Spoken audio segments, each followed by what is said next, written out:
Hello, how are we? It's that time again. It's a minute past 8 this time. We had a lot to talk about and we had to get an order. But we are ready to go. So, let's start. You can see the usual lot. We're here every Sunday, but Mike, we can see the balloons. How was your birthday and how are you today? I am. I'm okay. I'm okay. I'm sort of carrying over the celebrations. Had a mad one yesterday, proper mad one. So today, I know I'm on the booze ban. So I got myself a little cheeky bottle of Trevento from the Argentina. However, to get me through, I have got this naughty little number, the Unbelievable. plan, the old Kratzenjang. This stuff is pure liquid, disgusting energy. It's not carbonated. You put it into your veins like that. So they get me through. Like But, I am wearing the specs.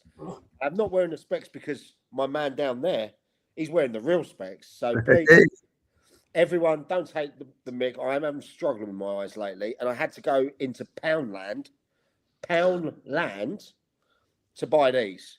You know, the So pound not, like McCaffrey.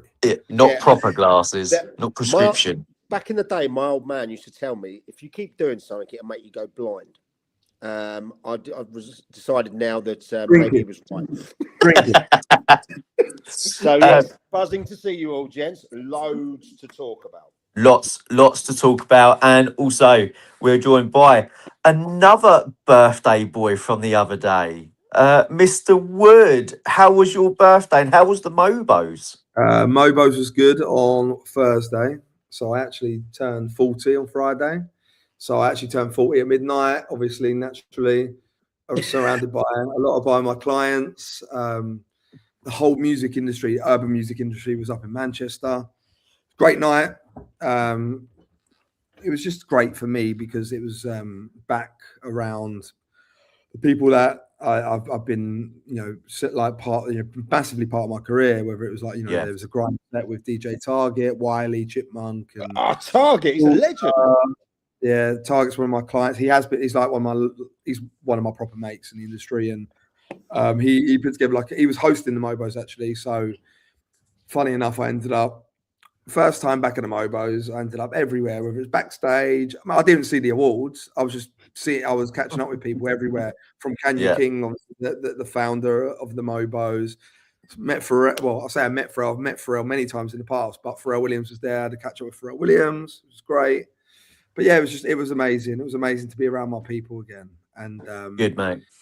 But then I went to an after party and was eating. Cheers, right? And it was my 40th, mate. I keep it quiet. I didn't do much, and then I didn't do much. Just backstage at the Mobos, met with Pharrell. Not much. And then a quiet one. I went to a after party and tried to pour a member a little mix that didn't go down too well. But apart from that, we move on. My birthday was good. It was very good. Good. I had a good day with the kids. So I drove back early hours. I got back and then picked up my kids from schools, nurseries, and what have you, and had a great evening with the family. But yeah, it's good. And then 3 points yesterday for the men, which was amazing, and a draw today for the women. So yes, I did, Giles. Yes, I did. Pharrell, he's never a client of mine, but he was a client at a company I was at. So I got a lot of time with Pharrell back in the day. He told me actually he sees music through colours. So when you listen to music, some people just listen to music and enjoy it. Some people feel a certain thing or certain vibrations that you like in the music. That's a condition, isn't it? That's actually a real condition, isn't it? Some people, when I would listen to music, I see colours. So if I listen to songs, I see colours. So for example, when I'm driving with music on, I used to not be able to do it very well. I used to just see it like not bright, like for example, fucking like red tint or whatever, but you could feel like you kind of see the colours, if that makes sense. Yeah. But so me and Pharrell have that in common, and that we both can see colours with music. But it's good. I got caught up with Tiny Temper, which was great. But yeah, no, it was all right. I've had a really good weekend. I don't feel you can hear it in my voice from today's game, because today wasn't very good. We drew, but it wasn't a very good game. And I've lost my voice again, and it's getting a bit regular for me on a Sunday now, to the point I'm going to be sponsored by fucking green tea and honey. Not like Mike. I'm not on the, Mike's pissed up every week and I'm installing old Christmas. I've as well be Red Nose Day. You know what I mean? Love it.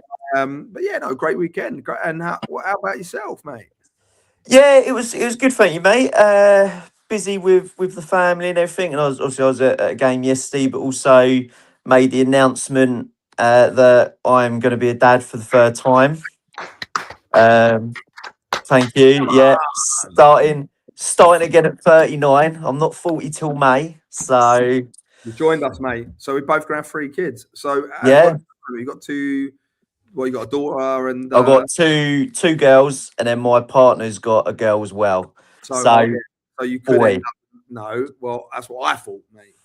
But some of us men can only produce women, and they say the best men can only produce Exactly. women. Right? So Penn won't be. It's because you keep going in bed by 10. You've got loads of time. I know. To at it. That's I know, why, mate. isn't it, Mike? Of course, He's in bed at 10. he's always in bed. Yeah, you know what he's doing in bed now. If he's getting people Yeah. Penn's a bedtime actor. I very much am a bedtime actor. Don't worry about that. But no, thank you. And yes, MWP. We've all had great weekends. MWP. Yeah. Hold on, I've got hold on, Monty. Hold on. I've got a sixth sense. I'm gonna know what's gonna come up here. What? Come through my Meta glasses. Hold on. Hey Meta. How did Roffy get on at the weekend? Over to you, Monty. What a shit weekend. I mean, it was honestly one of the worst weekends I've ever had. Shipped 6 goals on Saturday. Come into Sunday and go, you know what, fresh start, under 18s now, and then we ship 5 in that as well. Monty, I'm going to have to say, is your place in question now? New gaffer looking as well. was Naz there? He was not there, no. He was not there. Good job to you. Got a reprieve on that one. I mean, it got so bad. I think something bit that summed my day up is I got booked for handball. But you're a goalkeeper. Yeah, I was about 5 yards outside my area. Oh, Mont. That summed up how the day went. Should be sent off, mate. Should be sent off.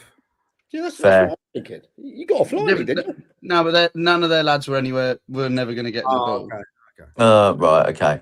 Fair enough. So that was blatantly your error. Oh, 100%. Yeah. Wholeheartedly, I'll be honest. It was terrible for me. I lost where I was on the pitch and caught the ball, turned around and went, shit. The way you're going, mate, you're going to get like a sponsorship to some like back injury company or something like that for the time you're picking the ball out the net, mate. What I should have done is when I took over at Lancing, I should have called you. Yeah, because I got great experience of picking the ball out my net. Yeah, because I mean, Beckenham, you just shipped 12 and not 9, so you know. Oh, thank fuck for that. I didn't call it. But right, gentlemen, Mike, we know you've got a subject you want to talk about, and that is non-league day. Yeah, I want to talk about non-league day. I want to talk because, ironically, for someone that's involved in non-league, he wasn't at non-league day yesterday, as in me. Okay, but I got to see it from afar. Saw it on the socials. It's good to have you guys here because you went to the games in different forms. I have seen crazy attendances. I know, Monty, you got some stats on this. I have seen new people go to non-league that obviously would normally go to their Premier League or league cousins, as they say. I want to know what kind of success it was. I want people in there to drill in some comments. Send a message. Yeah. Get on this line. Get on that number below. And I want to hear from you lads on how it affected where you went.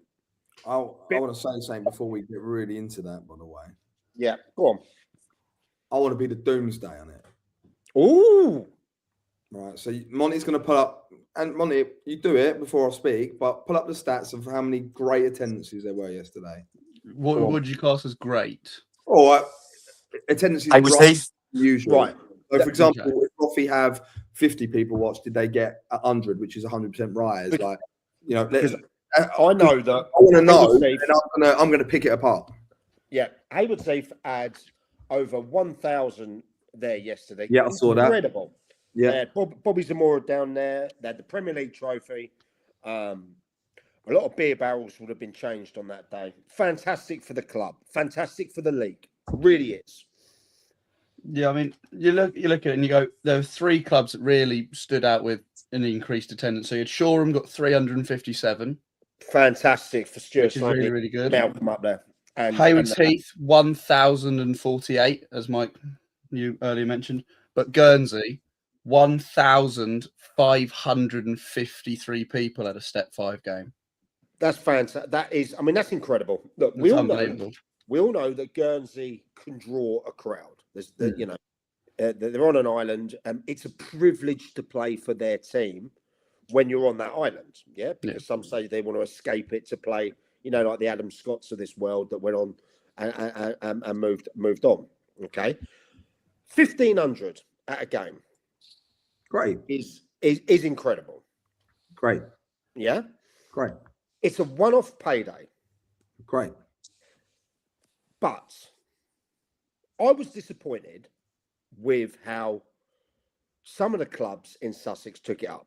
On the other show I'm involved in, we had the non-league guys come on Wednesday. Okay? I want to say something. They didn't promote it to that they were coming on the show to their network, and they've got a nice network, you know. Disappointed me. I nearly didn't do the show, to be fair, because I thought, well, why are we helping you out and you're not? It sort of all got funneled in at the last minute. Yeah. I think Bexhill led the way, bless them. Yeah. They were the first ones to go football for a £5, I think it was, Bill. Is it something like that? Yeah, and I feel sorry for them because Hastings were at home. Yeah.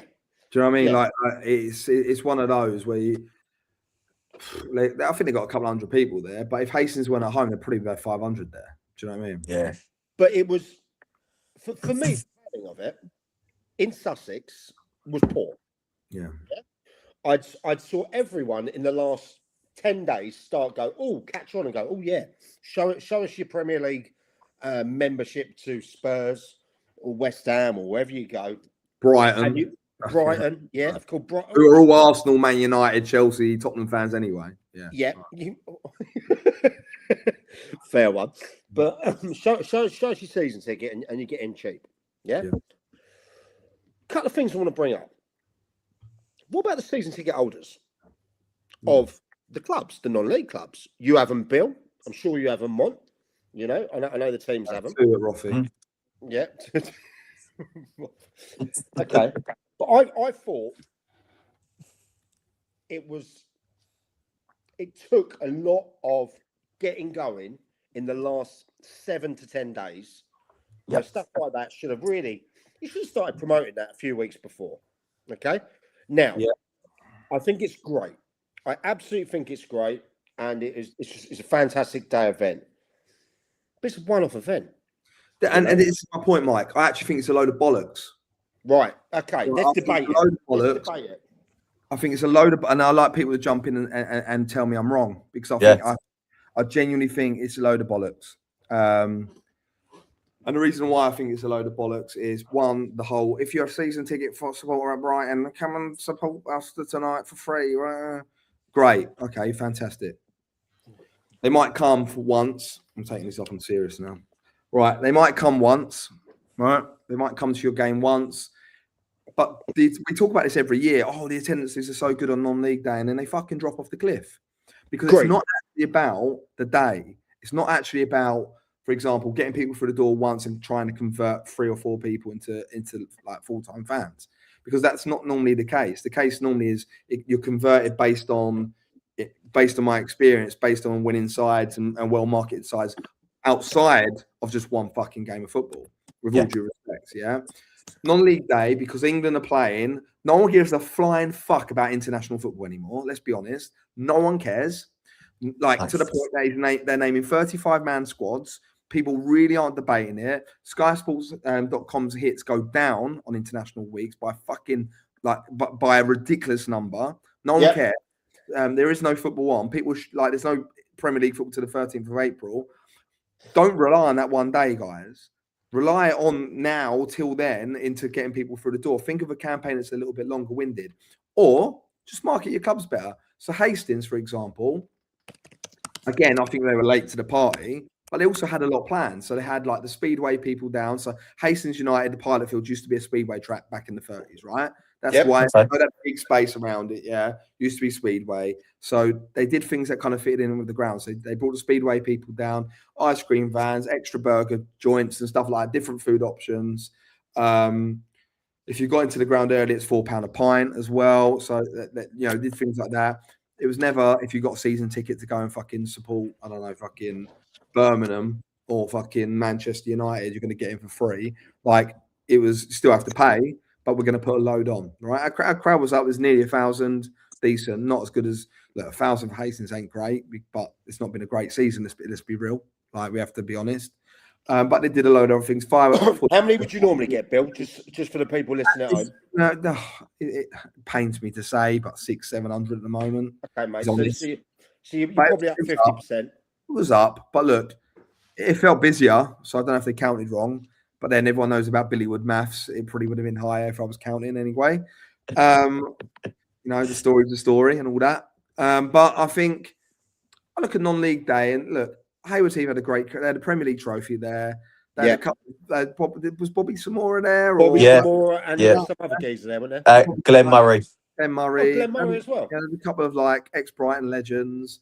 They're also challenging for the league. So they've got something to really, really promote and push. So their tendencies are going to go up. And it is what it is, right? It's just the way it is. That like certain clubs are going to have big boosts. Like Roffy, how many did you get yesterday? We were away. Oh, at Copthorne, yeah. No, where were you? Where were you? We were at Whiteleaf, and we had how many were Whiteleaf? We had 63, which is the fewest out of anyone in the Prem. 63, fantastic. That is brilliant. We'll talk to the manager, I'm sure, later anyway. But for me, I look at it and go, why are we relying on one day to get an attendance through the door? Agreed. Why? And also, we're all competing against each other because ultimately all the home teams on that day are competing to get people through. Yeah. So they're all going, it's non-league day, fucking Roffy. Let's just ignore the teams, but let's just say Roffy, Horsham, YM, Crawley Down, Gatwick, and someone else are at home. Let's just say that weekend, right? They're all competing for the same or Broadbridge Heath, the league above, and whatever, right? You're all competing for the same people. So does it make that much of a difference? You might have a boost on one day. Like, what was Horsham YM's attendance yesterday? They were away to Crawley Down. No, they were at home. Home to Crawley Down. They were 70, which is actually lower than their average. Well, look. So for me, I just think this international break every single year is used as a fucking piss poor excuse. What they should do is, there was a thing, I remember seeing it last year, or maybe it was last year, that groundhoppers thing, where Friday, Saturday, Sunday there were games. Not a fan. You're not a fan of that? Nah. Why not? I'm not a fan because, again, if it's a one-off, yeah. If non-league day, I know you've got non-league day, yeah. If that was 2 or 3 times a year, then you might have some mileage in it, giving a bit back to grassroots. The same with the groundhopper. I'm not a fan.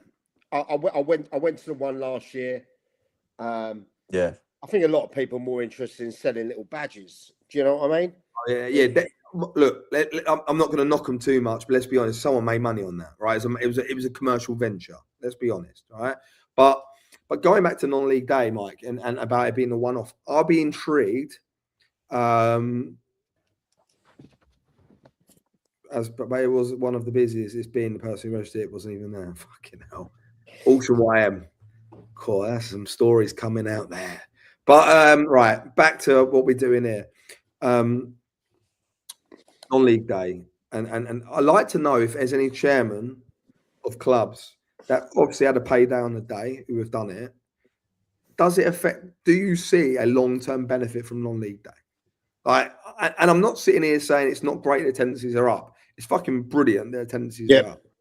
But no one gives a does anyone attending really give a fuck about the football? People are getting pissed up. Kids are running around. Fun day, fair days. What's going on? So look, I would love with this pod, and I think we said it many times. We get a lot of listeners now. Yeah. We want listeners to fucking call us. Call Mike's line. Comment. Call in. Just Call in. Anyone's there. I'll give you a link. I'll WhatsApp me your details. Links I'll give you a link, and you can jump straight in. Yeah, don't be scared. No. For us, this podcast is going to provoke stuff, right? Because you've got two of probably the most competitive, opinionated human beings in Sussex football on it, right? And you've also got the geezer who likes Blazing Squad. But Look, just meet me at the crossroads and we'll talk about it. It's fine. We're all really opinionated, and we want to be like we want to hear you, because we aren't sitting there saying we are the voices and we know best. But I am not having non-league day. I'm not having it in the slightest. I think it's fraudulent, and I actually think it's a little bit condescending, if I'm honest. Like, I never, ever in 5 years promoted a non-league day at Hastings when I was there. Never. Yeah, I'm definitely of that opinion, Bill, where I asked these guys on the other side I'm involved in, right? I asked them on Wednesday, I said, how long did it take you to prepare for this? And he said, from March the 29th, as in today, they will be preparing for next year. Who will? The guys that set it up, right? I said, what a load of fucking bollocks. I'm not Mike. I am not having. I'm not. I think it's a load of fucking bollocks. It's a load of shit. What do they get out of it? Right. So it's 3 or 4 guys that got together years ago and said, right, we want to do this, and they started off. Great for them, yeah. But I can't have him telling me, as of today, they are preparing for next year's one, right? When I only heard about it, I literally only heard about it in the last few weeks. There's the odd tweet that goes out, yeah? They've got over 25,000 followers on their account, right? And the majority of their traffic is the last 5 days. But that's it. Dead. Yeah? Non-league day. Let's have a fucking look at these fuckers. Right, Monty. Okay. Give me some stats up. I want to have a little look. Go on. Yeah, give me some stats up, Monty, on the top 10 attendances in Sussex. Can you do that? Yep. So from yesterday, top 10 attendances. Number 1 was Guernsey with 1,553. Number 2 was Lewis with 1,133. Number 3 was Haywards Heath, 1,048. 4 was Hastings, which is down as 898. Yeah. 5, Eastbourne Borough, 834. 6 is... Where is 6? I've got it written down here. It's after 5. 6 is Chichester, 551. 7, Shoreham, 357. 8, Shoreham. That's good numbers. 8, Eastbourne United, 268. 9 is Three Bridges with 262. And 10 was Bexhill with 256. Right, by the way, I think it's an absolute travesty that Three Bridges, the team that they've got, only get that sort of that many people watching. Such a fantastic team of football. Yeah. And they get less than 300 people. They're going to go and win a league, by the way. Exactly. Embarrassing. People in Three Bridges need to be embarrassed of themselves. I've got a message coming from Haywards Heath. One of their supporters. And it's James. Shout out, James. Good guy, James. He said, following on from what you said about the ground up weekend, should clubs begin to look away from the Saturday-Tuesday schedule? When they hosted Crawley Down on a Wednesday night, they got a really decent attendance. And even Lingfield playing us on a Friday, fairly decent attendance compared to playing on Tuesday nights. What's your thoughts? Agree. Bexhill will do that. Bexhill will do that. I don't know, like Bexhill play all their Polgrove midweek games on a Wednesday. Look, I think what it is, it comes down to player availability, isn't it? So when you sign a player at the start of the season, you probably your schedule, if you're a step 4 side, step 3, step 5, whatever, you're probably available Saturday, Tuesday, Thursday, isn't you? Do you know what I mean? Cam's got a good point there. It's bollocks. The whole thing's bollocks. Like, if there's any one person that can come on in now and tell me, Mike, Lee, Monty, that non-league day is a load of bollocks, not a load of bollocks, sorry, then fucking come on, say something. Yeah. Because My opinion is, if you're going to do something like that, and it's great, look, you can't take away from what the lads have done and created. Yeah, fantastic. Okay, can't you have non-league days? Can't you actually give something through the year? How many international breaks do we have, lads? 5 or 6. nowadays about 5,000. Exactly.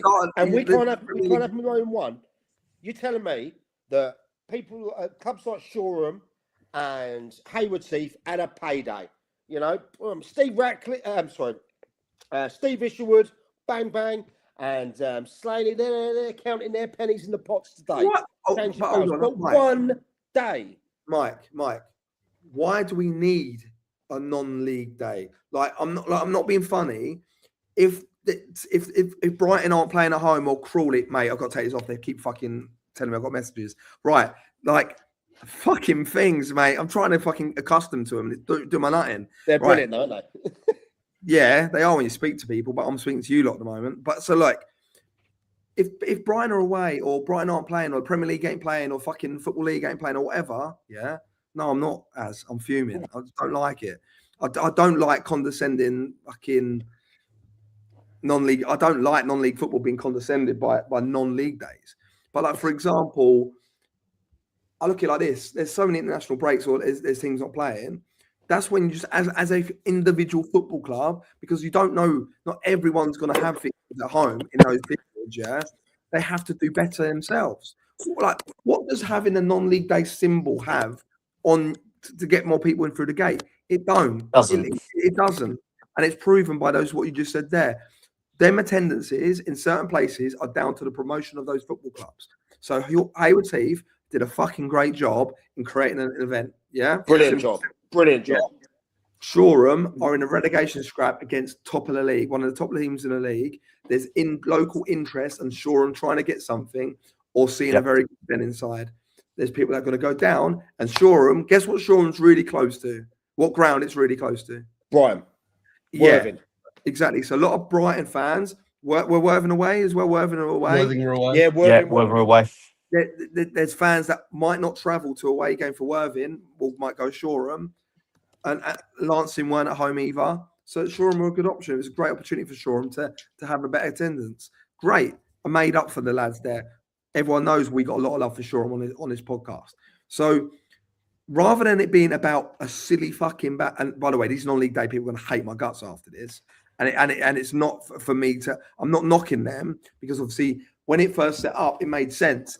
But non-league football is becoming for me fucking the golden ground. Do you know how many people want to buy football clubs? Do you know how many people want to be involved in non-league football? Do you know how many major influencers are buying into clubs like KSI, Dagenham, and Redbridge? Jermaine Defoe's just been announced as the Woking manager, by the way. Has he? Yeah. Has he? Yeah. Yeah. So he's not going to Tottenham.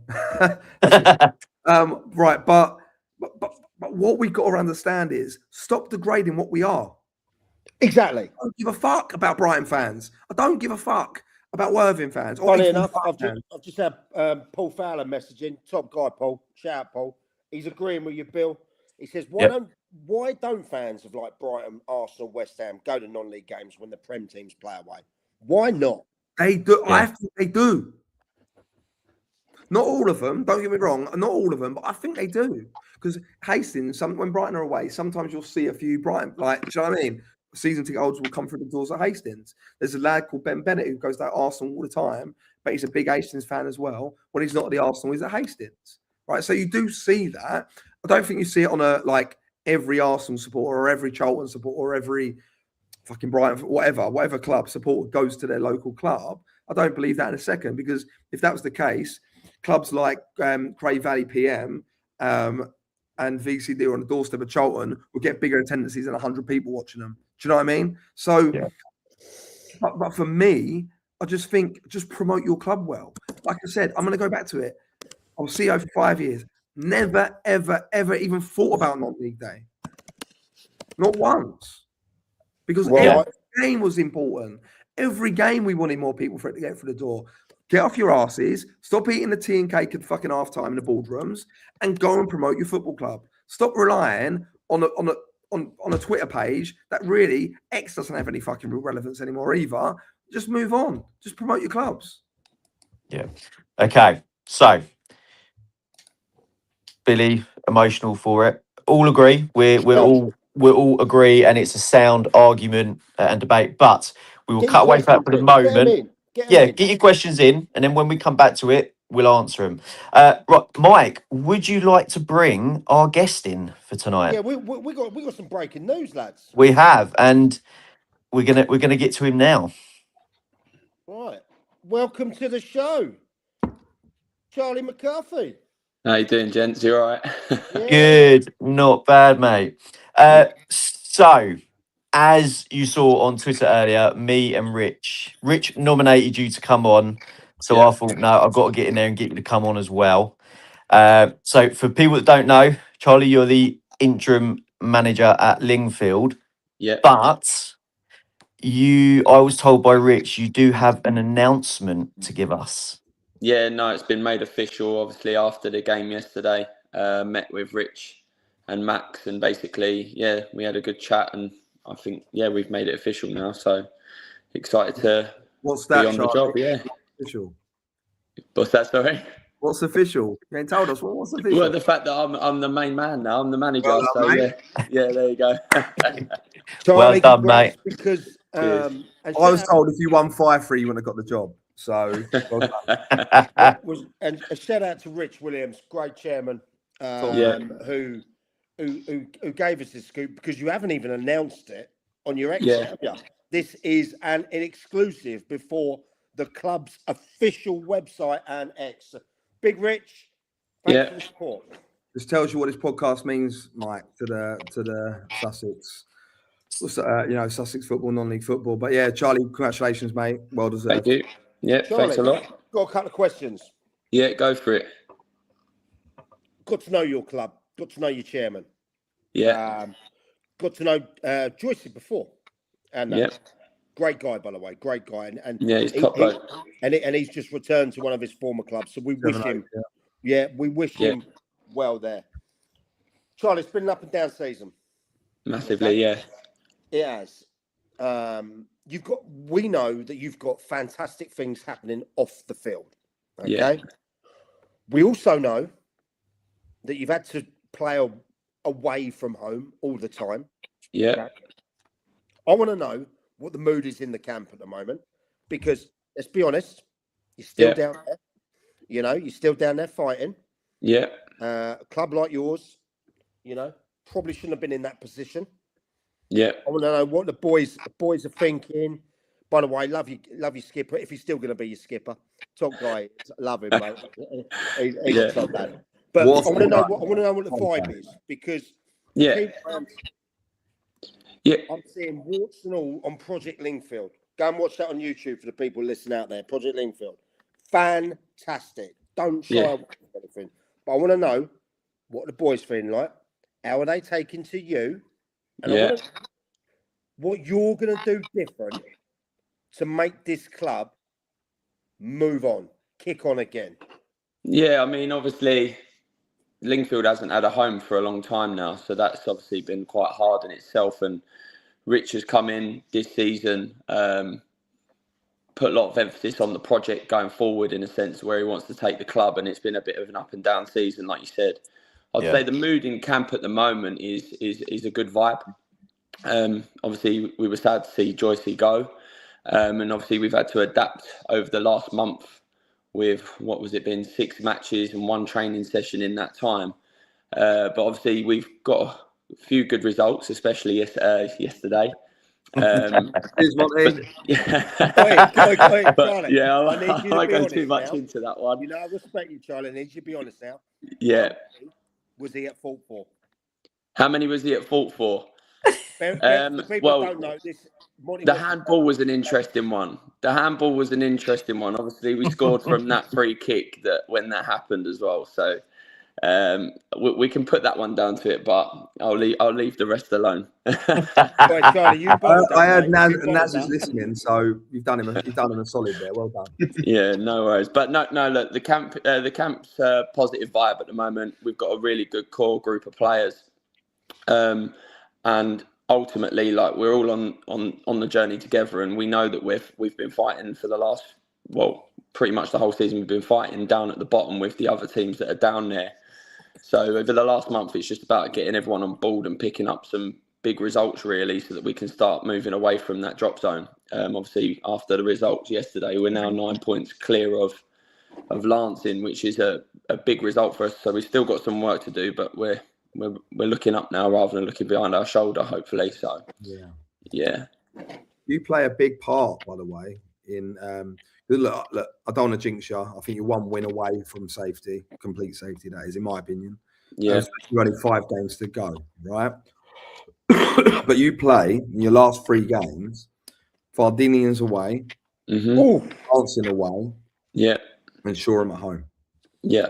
Big so ones. You a real big play in that relegation scrap. Yeah, I mean, obviously we've got 2 games coming up next weekend with Midhurst on Friday and then Crawley on the Monday. So hopefully we can pick up some big results in those 2 and not have to worry about them last 3 games, in a sense of it bringing us back into the battle. But yeah, obviously we don't want to end up in those last 3 games where they can be crunch time. So we're focusing on the next 2 games coming up more so than anything right now. Yeah. I feel like, look, you've come in. Sorry, Mike, jumping in. You've No. I want to know, Charlie, what's going to happen now pre-season? Because you've been given the gig, yeah? Yeah. A lot of managers that come into a club, I know you've been involved and everything like that, but a lot of managers, when they come into a club, get pre-season. You've now got 5-6 games and a little bit of that break after, then kicking on pre-season. Yeah. What are you going to look to do different? Well, obviously, over the season, I've worked with 2 different managers, and obviously Dowie at the start of the season, and Joycey. So my role's been a bit more so of supporting their ideas and training and coaching the things that they obviously wanted the team to do. So in my sense now, it's the case of getting the results that we need, adapting for each game as they come. But obviously, when we hit pre-season, I want to start building a bit more of a culture and an identity about how I would obviously like the team to play going forward. What's your identity then? What's your culture going to be? What's your style of play going to be? Well, I can't give too much away, mate, because obviously I want to make sure that we're pushing up there next season. Look, I think we need to strengthen, and I think a lot of people would agree, we still need to strengthen the squad going forward to next season. Obviously, I met Rich and Max, and we've made... Well, we'll meet again, and we'll definitely have some targets going into next season, and we'll need a squad to be able to achieve those targets. So first and foremost, it'd be sitting down with those guys, having a little chat about what kind of personnel we need to bring in to make sure we can strengthen the squad. And then the way I work will be the players that we've got. I'll design and create a system of play, if you like, around the players that I have, which is what I enjoy doing most, really. I wouldn't turn around and say I'm a kind of manager that plays this formation and want everyone to play this way. I'm a bit different in that sense. I like being adaptable. So, yeah. So, Charlie, so I saw you when I came and watched the game when you played Haywards Heath. Yes. That's the first time probably met you. And I've got to say, mate, you really gave them a game. Yeah. You didn't let up from start to finish, and you really pushed them. And obviously, I know Rich from before and everything like that. He did drop me a few little words that he had to say about you. Mike, I think you've got a little short version of it. Yeah. Do you want me to go through it? Yeah, go through a few little bits that he said, because I think what he said just shows sort of the faith and support he's got in you and what you've done at the club since being there. Yeah, this is from your chairman. Lovely. You can embarrass him now. By the way. Charlie, I've made the wrong decision. No, sorry. No, Charlie has done a lot of great work in a short period of time. In March, he's managed to get us 8 points from the last 6 games. To put that into perspective, the same amount of points you picked up between the 8th of November and the 28th of Feb. 14 games. What has been really exciting is how he's addressed problems on a game-by-game basis and making adjustments to improve. The players have been campaigning for him to get the permanent position, which means you got the backing of the boys. The dress room, mate. Yeah, that's a big thing. Yeah, it's lovely to hear, yeah. And you have the backing of the committee and the supporters. Get all three of them. Yeah, that's the hat trick, the match ball. She must be doing something right behind the scenes, or binning someone some money. Either way. Rich says, I am pleased for Charlie and know that he will give everything he has for the club. This statement is officially endorsed by Richard. There. So, yeah, you have the backing of the chairman, the players, the supporters, and the committee. Yeah. Charlie, no excuses, lad. No, thank You'll win the you league to next Rich, year now, obviously, mate. for them words too. Thanks to Rich for the words too. So, yeah. No, I'm looking forward to the project going forward for sure. Yeah. Well, you're bringing Billy Wood in as number 2. I really like Charlie, by the way. Like we know And Charlie. if you could take me on them trips to the music halls, mate, yeah. Next You'll have that. we go. Once we've won the league, we'll head off those to the Mobos. Yeah, we'll do that. Yeah, there you Monty, go. Monty, you were Not in with that... Monty in goal. No. You could... Monty, you were at the game yesterday. Give me an honest opinion about Lingfield. I mean, they were better than I expected. Obviously, you know, you're going into it and you look at where they are in the league, and you automatically go, they're not going to be as good as other teams they face. But the work rate was unbelievable. I mean, especially from your strikers, we were playing out, and every single time we played out, you were fucking pressing us. Yeah. And that, no matter that was the first minute or the last minute. And there are teams we've played earlier this season. We play out for the first 5 minutes, and the striker goes, "Nah, fuck this. I ain't going to press this." But your guys kept going and going, especially with the encouragement coming from Wilf in the midfield. It was just horrible. Yeah. It was horrible to play against because we play out, and then the rotations in our midfield, you come around, then your guys right up his arse. You'd win the ball back inside our third 5 or 6 times in the first half. Yeah, I think the 5th goal was a reflection of that. It was really nice to see that what we had worked on in the training session on the Wednesday came through. And obviously that was after what we'd been working on Wednesday as a reaction, obviously, after the poor performance that we had against New Haven. So it was really good to see that from the boys yesterday. All credit to them. The 2 up front that you mentioned worked really hard. So the whole team did. They did great. Yeah, and you're welcome for 2 of those goals, though. At least he's owning up to an extra one there. You've done him a solid there, Chaz, and said, "Wow, he's added a second." So the fourth goal. I've seen the 4th goal back. The shot that led to the corner was going about 4 foot wide, and I've saved it. Yeah, it was what you did one for the cameras there, didn't you? I'd lost all sense of direction. I had no fucking clue where my goal was. I thought it was going in the corner. I land down, look up, and I'm about 6 yards wide of my post. For everyone out there, in the comments, just put a link to the latest Project Lingfield YouTube documentary series. It's fantastic. It's great. Yeah, the next episode should be a good one because that involves obviously Liam being the departure of Joycey, in that, and you lot don't shy away from it. You know, I've seen that in there. You know, you don't dress it up. You don't make it to be pro Lingfield. You make it pro football. Yeah. No, they're doing a good job. When's the next episode coming out? So I want to see this. I'm not too sure. They normally tell us when they've edited all the footage that they've taken, and then they'll give us a sort of like warning that it's coming out on the Friday. So I'm not sure when the next Friday will be. I'm pretty sure it'll be soon because obviously it was about a month ago that the last episode was released, and obviously they have a lot of work, and I'm pretty sure they do it every 3 to 4 weeks. Yeah. Can I ask Charlie a football question quickly? All right. Go for it. Not on this show, surely. No, we've got time, yeah? Loads of time. Yeah. I know we don't really plan anything, so there's no script. Like coming into the role, Char, obviously you've been around football a long time, did different roles in different areas of football and stuff like that. Yeah. How are you finding Step 5 football, Southern Combination League? How are you finding that? Player recruitment and stuff like that? Like, how do you find it with the poor players? Have you needed to adjust? Have you had to like re-educate yourself in certain areas? Like, how have you been finding that? I would say the season I didn't really know anyone, to be fair, because obviously I only just came back into the game after taking some time out with the kids and stuff. So I've got to really give a mention to Ben, obviously, who's been here the whole season with me as well. He's obviously going to be labelled as my assistant. But ultimately, we do it together. His breakfast is the amount of ketchup he puts on those breakfasts. Yeah. But like without him, obviously, I wouldn't have anywhere near as much knowledge of the personnel that we're up against every week in terms of teams and players and stuff like that. So his support on my side is invaluable going forward for sure. Obviously, we haven't had much time to recruit. That's been quite challenging. But with Max coming in alongside Rich, his knowledge of players and ability to reach out to his pool of players as well has been invaluable. I mean, the two boys that you mentioned pressing for us yesterday, doing a good job against Roffey were players that he's brought in. So in terms of that sense, I haven't really had that much to do.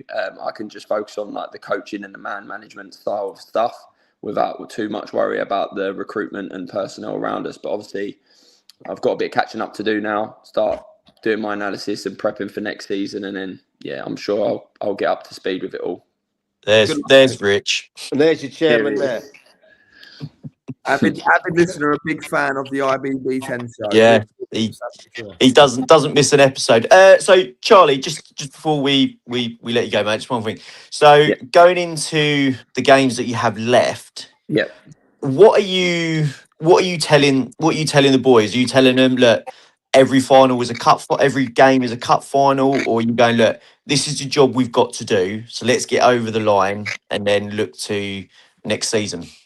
Yeah, I mean, the way that we've approached each game is more so of a game plan towards it, and the boys have been buying into the ideas really well over the last month. So we won't approach any other game coming up any differently, really. Obviously, we look at Midhurst next, and we'll have a look at how we're going to set up against them. Obviously, that'd be a tough one, Charlie. Yeah, we've had quite a lot of injuries as well. It was our first game in charge, Ben and I, when Joycey just left, and we obviously got a draw away against them with 10 men for like 60 minutes. So that was a really good result. But we know we're going to be in for a tough game on Friday. So we haven't really got the one message that we give all the time in a sense of, everything's like a cup final. But the boys know how important it is to keep this club fighting at Step 5 football.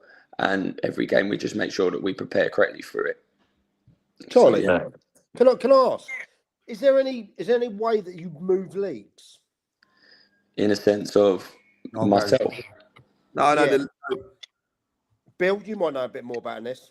Yeah, I'll tell you. I'll tell you what's going to happen. You know, I'm talking geographically. No, what he means is, so what happens is, Charlie, like right now you're in the Southern Combination League, right? Yeah. Based on relegations and promotions from other leagues, based on geographical locations of the team, sometimes you get moved laterally to another league.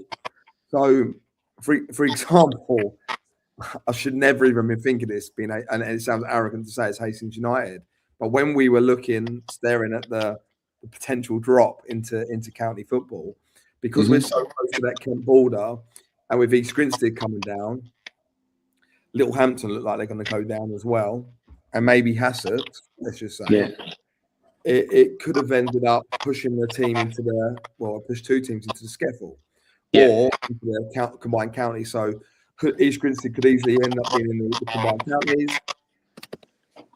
Sorry, someone's getting feedback. It's not me, is it? Can't be me. It's my voice. There's some feedback. It don't matter. I'll carry on talking. Yeah.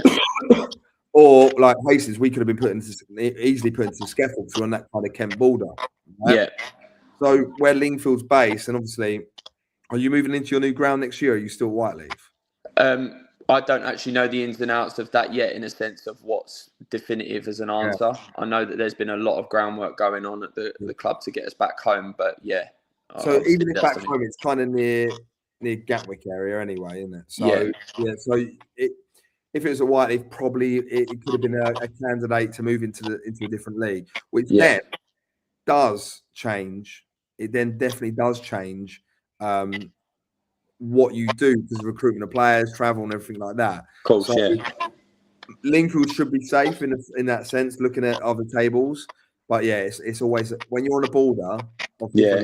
No, I get it. Yeah, I get it. I mean, I've had quite a lot of experience in the Skeffel League as a player and as a coach as well, with like Glebe and Holmesdale and teams like that. So I know the leagues pretty well. But yeah, hopefully we can just stick to what we're doing. Charlie, is that tougher to sign players with the travel? I mean, I for example, like you got Midhurst as well. Speak to Connor, and that he's had to bring a lot of his Petersfield lot over. Yeah, of course. Yeah, of course it's tougher. I mean, there's a lad I spoke to the other day to talk about for next season. that I would be interested in bringing in. And straight away he was like, the travel. Straight away he was just like, I'm not sure if I could do the travel, knowing that how we could potentially be still training at Whiteleaf and things like that. So he was a bit like, yeah, it's a bit too far for him. So obviously, yeah, travel does play quite a bit of factor in a sense of recruitment, for sure. But the good thing is that we've got, like I said, Max has come in now and introduced some of the players that he knows, which are from the other side of the M25, more London based. So we're getting quite a good catchment area of like, we're getting people from all over the place and not necessarily just Sussex as well. So it's good. Great, mate. Well, I wish you every success. We're looking forward to coming up and seeing your chairman. He said he's gonna roll out the beers for us. So lay on the food. Yeah, I can't wait to come up and see you lads, because you've got a proper team up there. Good guys. We've got a really good setup. So we should, fingers crossed, over the next 2 games we can be mathematically safe and we can enjoy the last push of the season and maybe get myself some minutes. You never know. Oh, hello. We've got a player manager on the No, my legs are gone. I always make that joke. It's never going to happen. It's never going to happen. They'll murder me for that. Well, just want to say, Charlie, mate, well done on getting the job on a permanent basis. Best of luck for the rest of the season. And, mate, thank you for coming on and giving us the exclusive. Yeah, no worries. Cheers for having us on, and keep up the good content, gents. Thank you. Thanks a lot. Charlie, congrats, bro. Good luck. Cheers, guys. See you later. Bye. Have a good one. Bye. Nice guy, nice guy. Yeah. Love that. Right, lads, let's get back to the debate now. Come on. Who's got words on it? Come on. I've had a couple of messages come in saying we're talking shit, Bill. Go on, who? Saying, well, they're the usual. They're the usual. We ain't going to stick the name on type ones. Do you know what I mean? But I don't mind that, because it's about opinions, this show, and we are never always going to be right. No. Some of them say, I think it's that a couple of them both said that one day gives the clubs a chance to earn the money and to give a new customer base. All right. You've also got another 19 home games. Yeah, right. Okay. Yeah. Next. Agreed. Yeah. Lazy. It's laziness. Sorry, but it's absolute laziness. Like, look, there's arguments that I would have 100%, like in the sense of like I don't mind us being wrong, but I just can't. I can't buy into one day being the reason you can get an extra 1 or 2 people that become regulars. That's fucking bollocks. Like, you've got 19. If you're in a 20 fucking team league, you got 19 opportunities, bar cup runs, to be able to do that. So that, like, yeah, I get it. You might make a little bit extra dough. You might be able to get a little bit like Aces, bigger bar spend yesterday. But come on, like, it was one game. Do you know what I mean? Yeah. If you're relying on that one game to get yours, by the way, the season's nearly finished. In a month's time, we're off for 2 months. Agree. Look, I have no problem. I back the idea of non-league day, but why is it just a day? Why can't you have a few days? And why has the promotion in Sussex been funneled for the last 10 days? If it weren't for Bexhill, I said to the SNLF boys, I said, "Where's all the promo for the non-league day?"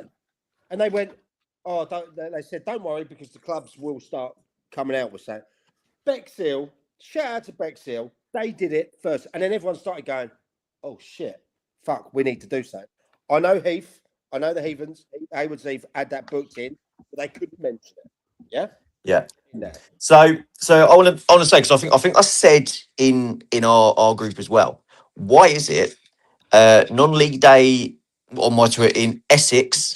That was being advertised a week and a half before the actual day, and non-league theirself, the guys that do it were advertising majority of it in Essex. So why was it Sussex was 5 days before, 10 days before? The clubs. Fuck these. You are responsible as your own club. Agreed. To market your club. Like the Essex clubs or whatever, whoever else it was, were probably doing it rightly. Like we have got to start taking accountability at football clubs. We all sit there and fucking moan when people don't want. Then when you run out of volunteers, when you got less people to help out and all that, you'll moan about it. All of you do. All of the clubs moan. They can't get volunteers anymore. Yeah. Can't get people through to help out. Do you know what? Do more. Like, and they go, oh, I can't. I've got a job. Spread the load, like with what you've got. Or do you know what? There's so many exciting people that want to get involved in non-league football that are sometimes not allowed because clubs are scared for like people like a Rich Williams. Or people are scared of those sort of people coming into football. They're scared because it will embarrass what people have done and sat on their asses for 20 years doing fuck all. It will embarrass them. And it happens every day in football. There are people coming into clubs and want to pump money in or buy a team or buy non-league teams now. And it's like, well, don't take it as a negative. If these people wanting to buy these clubs, it's surely showing more of a light on non-league. Yeah, like There's a draw for it. Mate, I've had people work at, Hastings full time and they have normal jobs, but because they're passionate and they care and they want us to do better, they're like working full time in Hastings as well. I think that's right. And there's something you just mentioned something about working full time. Sparked something in my brain. It's been a little bit of debate online the last 24 hours. Shall I read the tweet? Yeah, let's talk about it. Yeah, I'll read the tweet. Okay, you read the tweet and let's go. I also think it's a load of. I know why he's done it because he's a right wind-up merchant. Where is it? Where is it? Oh, sorry. We're talking about the step. Yeah, Jason. Back. Good old Jason, right? And he's had well over 250,000 views on this on X in the last 24 hours. And he's gone, right? The one I don't like. Do you not like Jason Banton? No, not you. Jensen. It's Jensen, in it. Jensen, he goes to all the non-league games. No. Well, no. He ain't in. Oh, okay.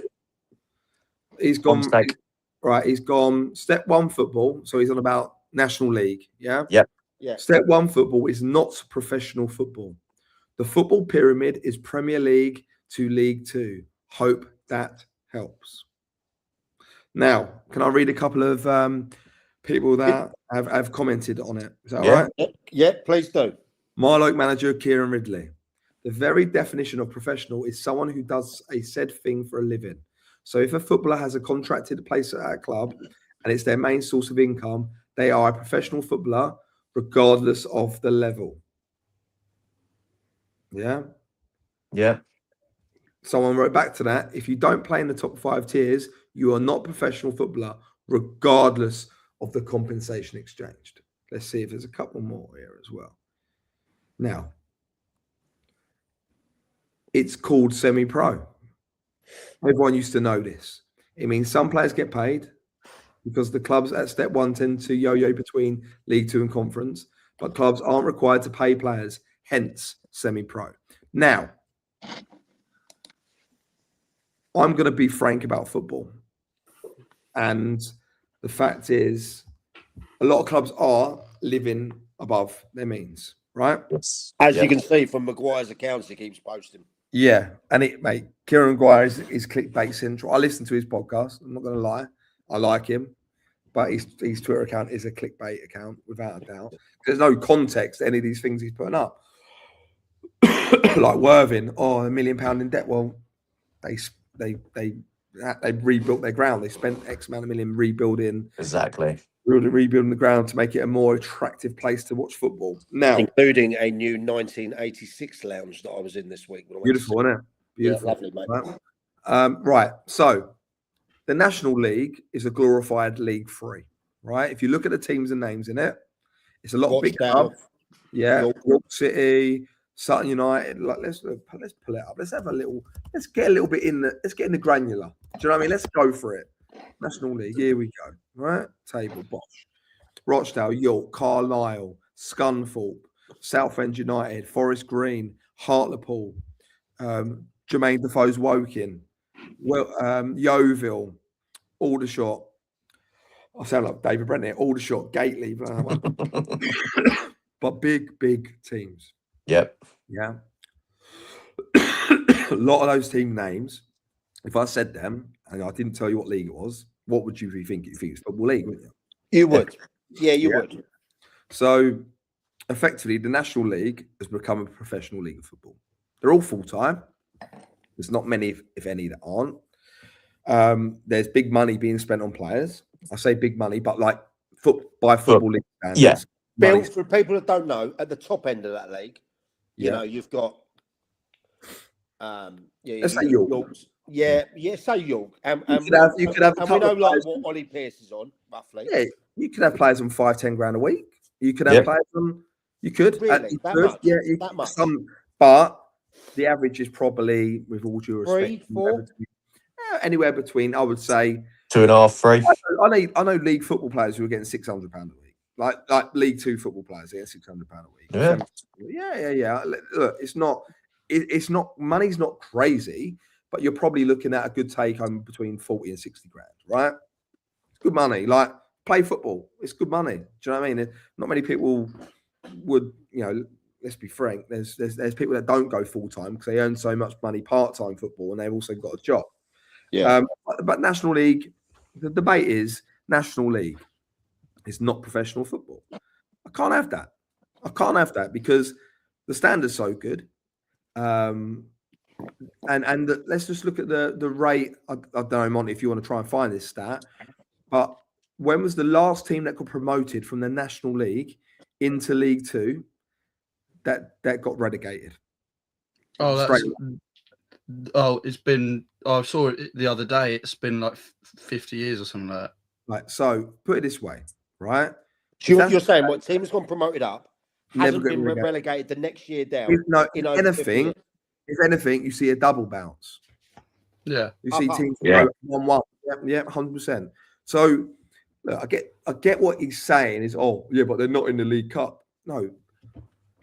Step one is not Football League. It's the National League. Yeah. It's not Football League. Fine. Right. But to say it's not professional football when every single one of them people get a paycheck throughout the whole year to wake up, eat right, train, recover, gym, sleep right. That sounded like get done there. Gonna get Eastbourne United done there. Sleep right. You love a dig. That's why I'm here, innit? That's why Lee wants me on. Got it right. And knowledge. I don't got a clue. I'm reading. Do all those things. The managers prep and do what they do. The clubs spend what they spend on travel. Because let's be frank, it's a National League. You have to travel from the bottom to the top of the country to the West East. It's a lot of travel. Like Aggie, got sent off yesterday, but Aggie, he did. Yeah, I love Aggie. Okay. Wildfire, old Ags. But I love him, mate. I think I think Ben Cornelius, obviously, he, by the way, shout out to his mum, who still is the kit lady of Hastings United, still washes our kits every week. Is she? Yeah, and Ben's an out Sutton, but she still does it every week for us. 1 week, I think they travelled up. They travelled up on a Tuesday somewhere, and they were there on a Saturday again, like up north, like two bouts in a week. So look, there's a lot of money spent on travel, a lot of travel. The only thing I would argue is, could League Two be made bigger and be split into a League Two North and League Two South? Do you know what I mean? Could that happen? What's the benefit of that? Financial travel. Like I look at National League North and South, right? And then when you jump into the National League, your expenditure just like quadruples. Goes up, yeah. So I look at it and go, if we're talking about financial problems in football clubs, I know we're stepping away from this professional debate, but I don't really feel like many people are talking about that because actually it's bollocks. They're professional footballers, they get paid, and they're full time. So if we're talking about financials in football, if they split League Two into a North and a South, and promoted teams up or whatever, like merged the National League and League Two, or made it League Three. Do you know what I mean? Made it officially League Three, and then split it into North, whatever they want to do. I just think it would help. I think having Premier League, Championship, League One. Is that going to take away a bit of the glam of it, though, in that league? I don't think so. I think yeah, I just think it. I think it opens it up.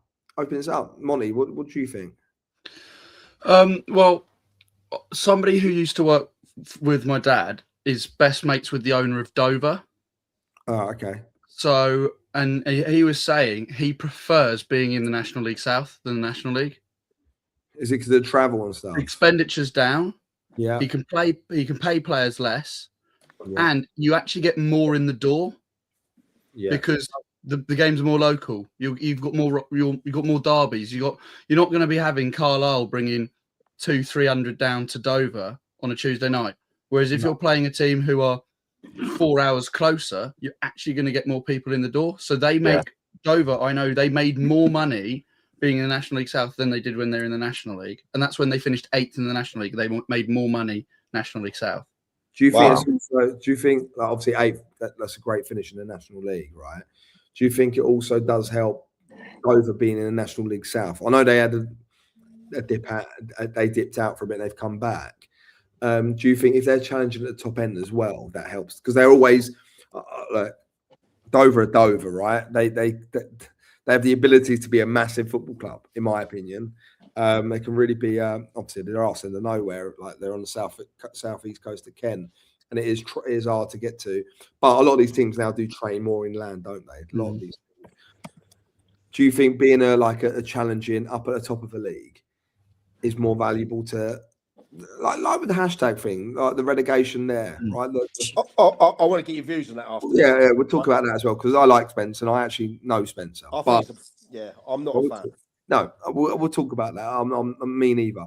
But Dover, I don't like you say that the distances will make a massive difference. And also your fans as well being as engaged. If you're in the National League, unless you've got fans that really are hardcores, it's hard for them to travel as well. So your away support drops off from being something to nothing, which makes it harder for you to go and pick up points away from home.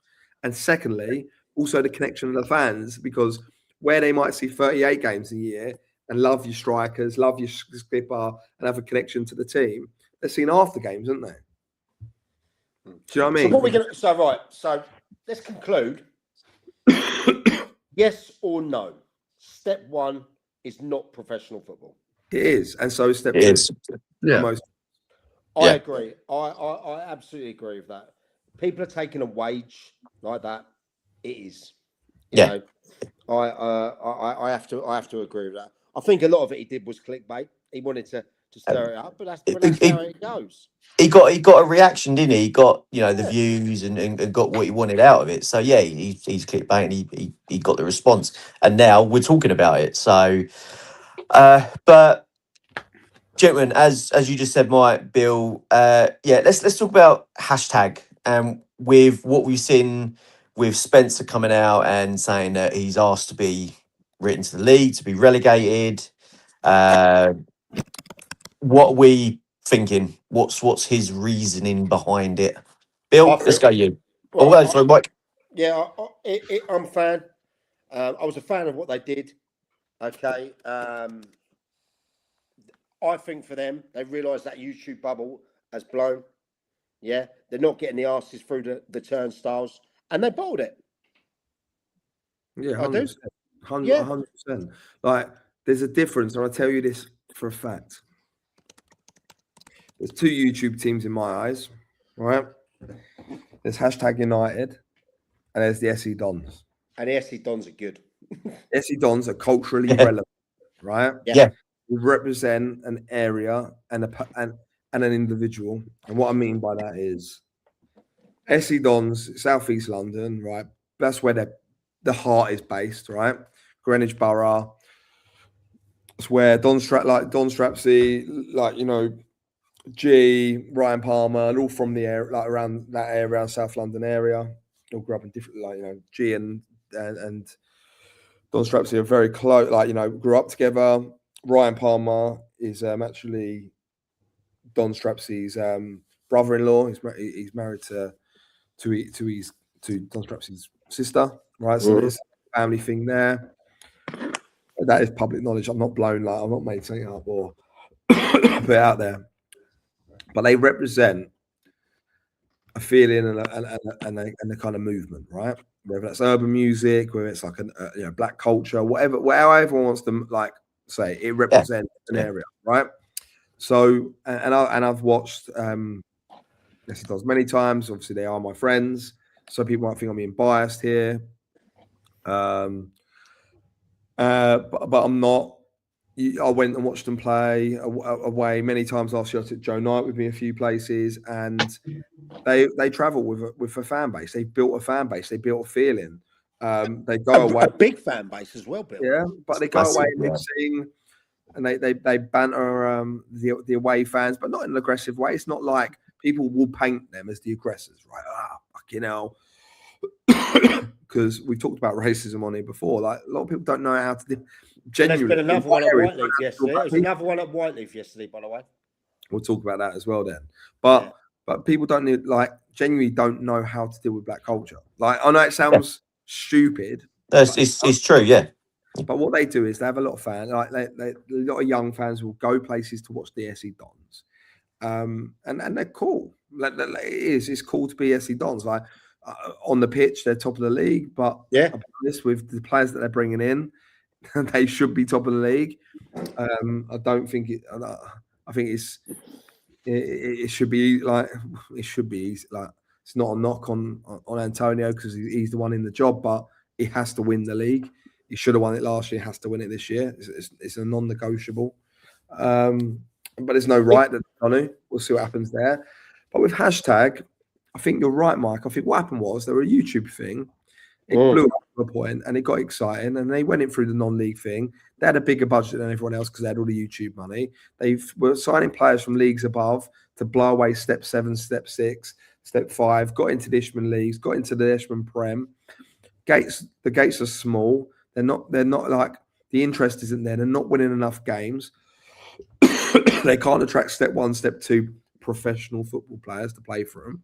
So they're not flying in the league. So YouTube views are down. Who wants to watch a losing team every week on YouTube? Do you know? I've got YouTube on. I've just gone to that now, and yeah, your views go down in YouTube. They stay down. It's very hard to get the views back up for them to make their money off of those videos to put back into the go, because a lot of their money does come from YouTube to run that. They ain't got ground either. No, not got ground. So look, let me pull the curtain back. Let me pull the curtain back. I'll be honest. I actually had a conversation with Spencer Owen in September about potentially a CEO position at hashtag. Right? You did. Yes, I did. Mate, you got your fingers in so many pies, mate. No, it's not even that. It's I do get asked about things. It's part and parcel. Look, part and parcel of it, Mike. Look, I have been successful, and people can hate me all they want, but I know what I'm fucking talking about when it comes to things like this. Yeah. Commercializing football clubs. I might be a good manager. I might be a shit manager. That's not been proven yet. We'll work that out in the future. But realistically, they haven't got their own ground. They do want their own ground, and they do want to find somewhere to have their own ground. They are moving into a new ground share agreement. I heard a rumor that ground share agreement means that if you go to a ground from smaller down, that you might have to go down to that level. I don't actually think that's true. I'm pretty sure that's not true. But there was that talk. There was talk about that. They also have sold loads of shares and raised millions of capital for this project for the football club. So they're not short of a few bob, but they got money. Yeah, it's not, they just signed a bunch of players this week. Yeah. Like, it's not a money thing. It's a strategical move because Spencer, with all due respect, probably would rather his team in a top 6 of step 4 than the bottom 4 of step 3. Yeah? But I'm going to be honest. That's not how football works. No. Choose what level you play at. Based on. I mean, if they want easier games, they want to be relegated. They want easier games because they want to look great on social media. They want to draw views. What it is. The thing, you know. That ain't the way to do it. Go and join the Baller League. Do you know what I mean? It is. I think it's incredible what they've done. Okay. Yeah. I really do. and this is not a slight on the management, the committee in that. I think it shows lack of bottle. It really does, saying we would like to be relegated. Yeah. What reason would they have given for the relegation? Because they got money, so it's not a money. What does it say? No, it would have been like we can't afford it. Or it would have been something. But they got money. They would have to come up with something. Do you know what I mean? They would have to come up with something. Like, but you got to look at it like this, Mike. Let's look at it in a different way, right? Go on. Should they be relegated by one league, or should they be kicked out of the Isthmian League? I think they should be kicked out of the Isthmian League. Kicked out the Isthmian League. So then, where does that put them geographically for a league?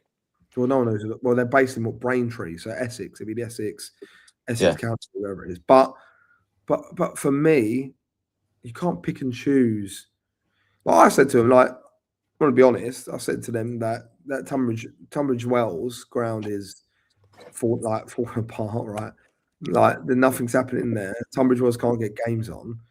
I was like, that'd be a great location for hashtag to like buy and rebuild that Tunbridge Wells ground. Do you know what I mean? That's what I thought. Like, no, they didn't need to announce it, but they probably had to announce it. It probably was going to leak. The league leaked it, by the way. They didn't leak it. The league leaked it first. Oh, the league leaked it, not them. No, not them. That's the league. I wonder how that relationship is then with Isthmian. Oh, mate, fucking hell. Like, I've had my run-ins with Isthmian League over the years. They are who they are, right? And they do things their way. Got a lot of respect from many of them. I've had a lot of problems with. I've had a few run-ins with many of them. I've had no run-ins with that league, which is good. Get out to the Isthmian League. I love you. Yeah, but I just think I don't know. Like I just don't like it. Like I don't like teams like they're not folding, but I don't like when you see teams fold, and that breaks my heart because people have always had to put money in or budgets in to get a certain place and what have you. But what that does it make a mockery of the season ticket holders? Does it make a mockery of the players fighting? What are the players fighting for now? It's like when Canterbury City have dropped into park football now. They dropped out of the SCEFL last year, took a voluntary relegation, and now they're playing in a park in Canterbury, and they're now going to get. I think they're close to getting relegated from that. Then now, do you know what I mean? And you look at it and you go, when does this end for certain clubs? I don't know. Look, what happened is hashtag get relegated to the South Central or the North. It'd be the North. They'll probably go and win it. Back to square. And then what happens? Get relegated. Same, aren't they? Also get relegated again. Ladies and gentlemen, we are in step 3, but however, we've decided we are taking voluntary relegation before we kick one ball. Yeah. Exactly. It is like a crackhead, isn't it? You know what I mean? They go out and score on a Friday night. They have that come down on a Saturday, say they're never going to get it again. They hustle so hard. It gets to Thursday. They got the money to buy Friday, and we go again. It sounds like me wanting to get it back into football management, doesn't it? It does, Bill. So I think we agreed, all agreed, that hashtag United have done something incredible.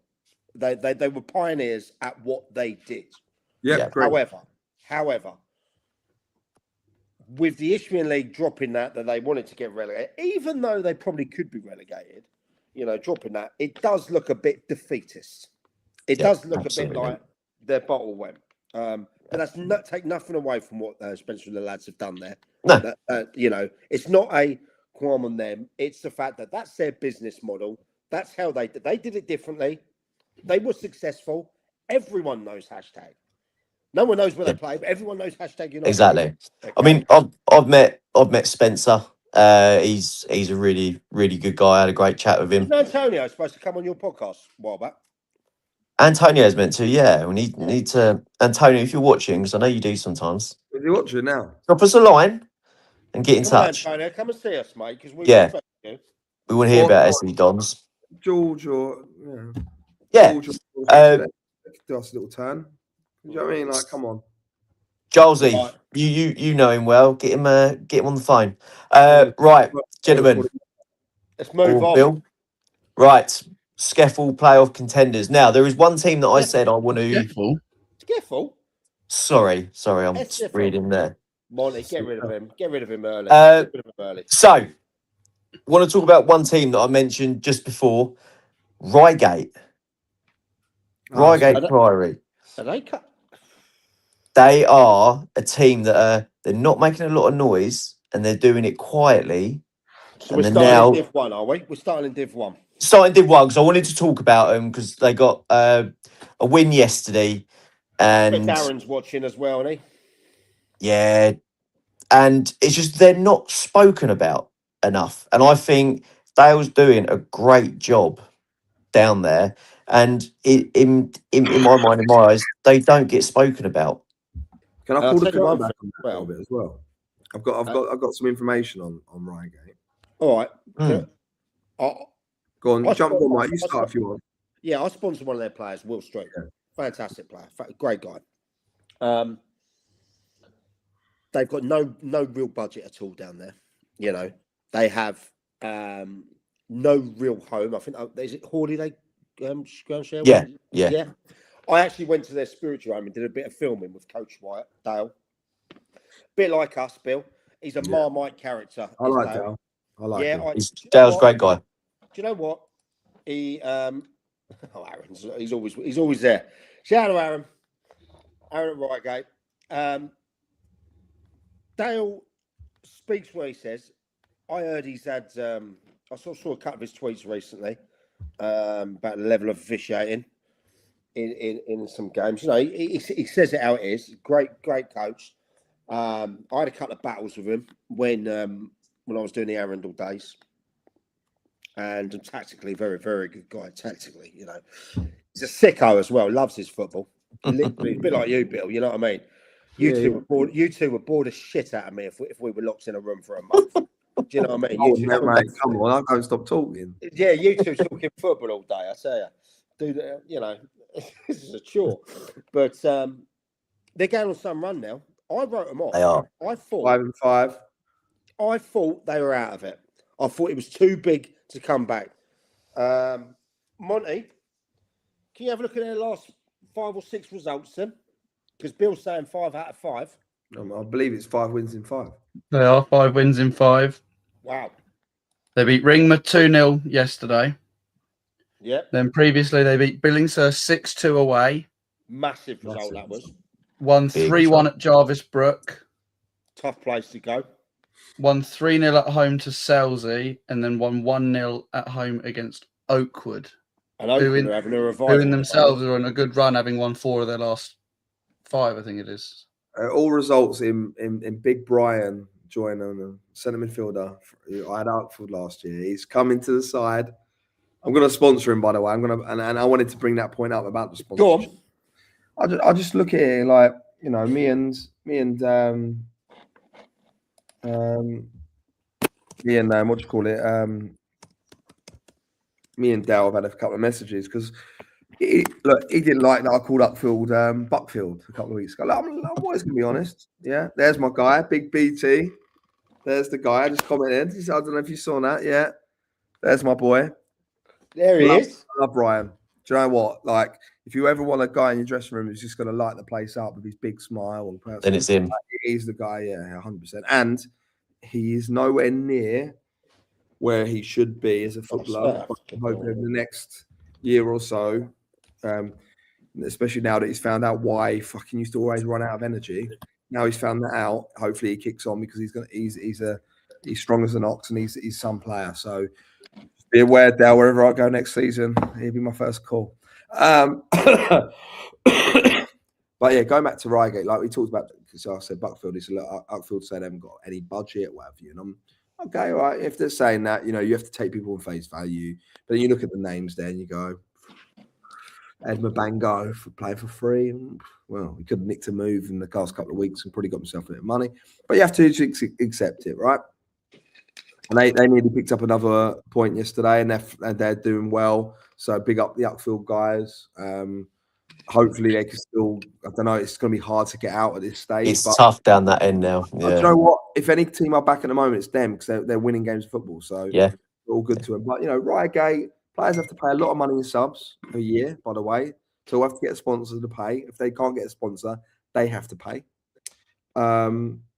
it's tough.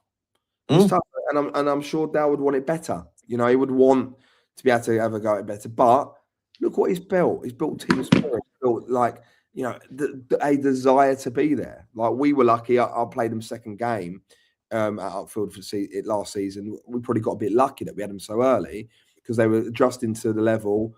I had a good side, and we blew them away quite quickly in the game. But they're proving that this year that they can blow teams away. They're blowing teams away.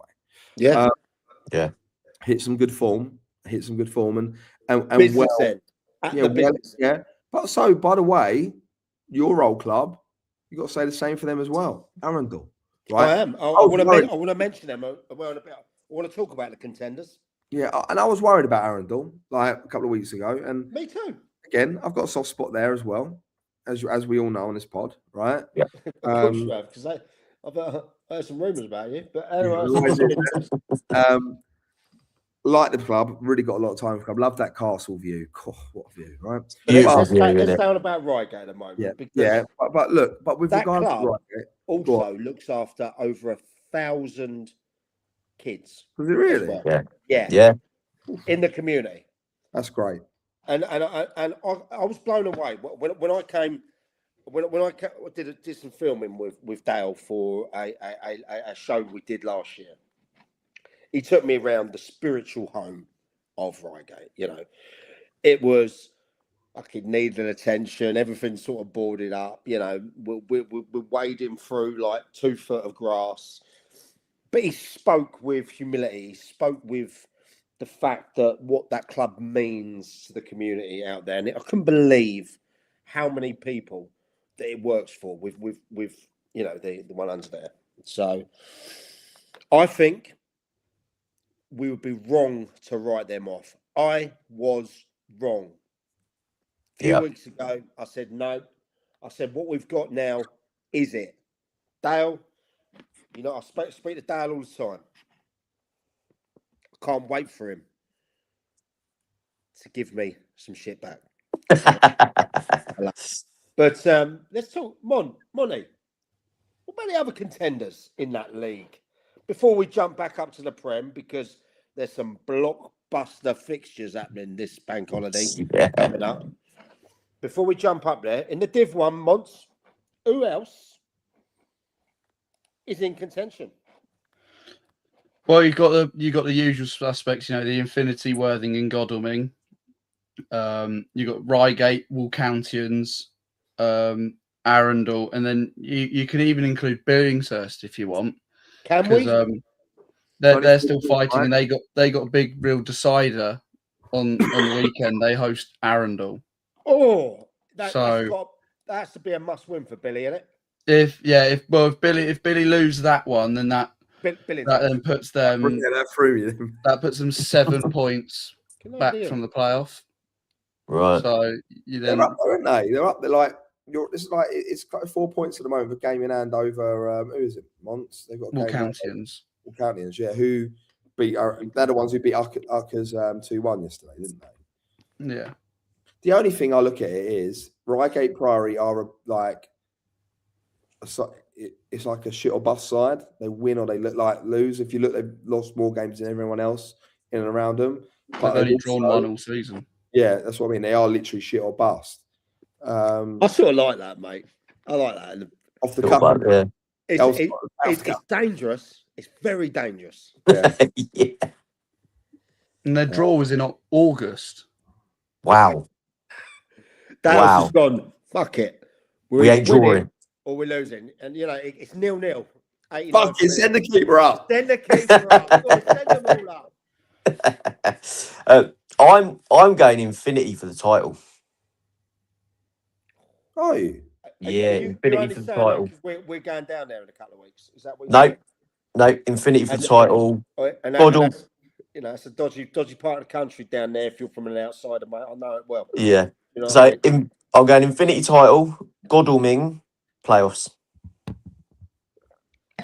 I am still sticking with Godalming because it's in their hands. Yeah. And shout out to Mo for last week coming on. Big Mo.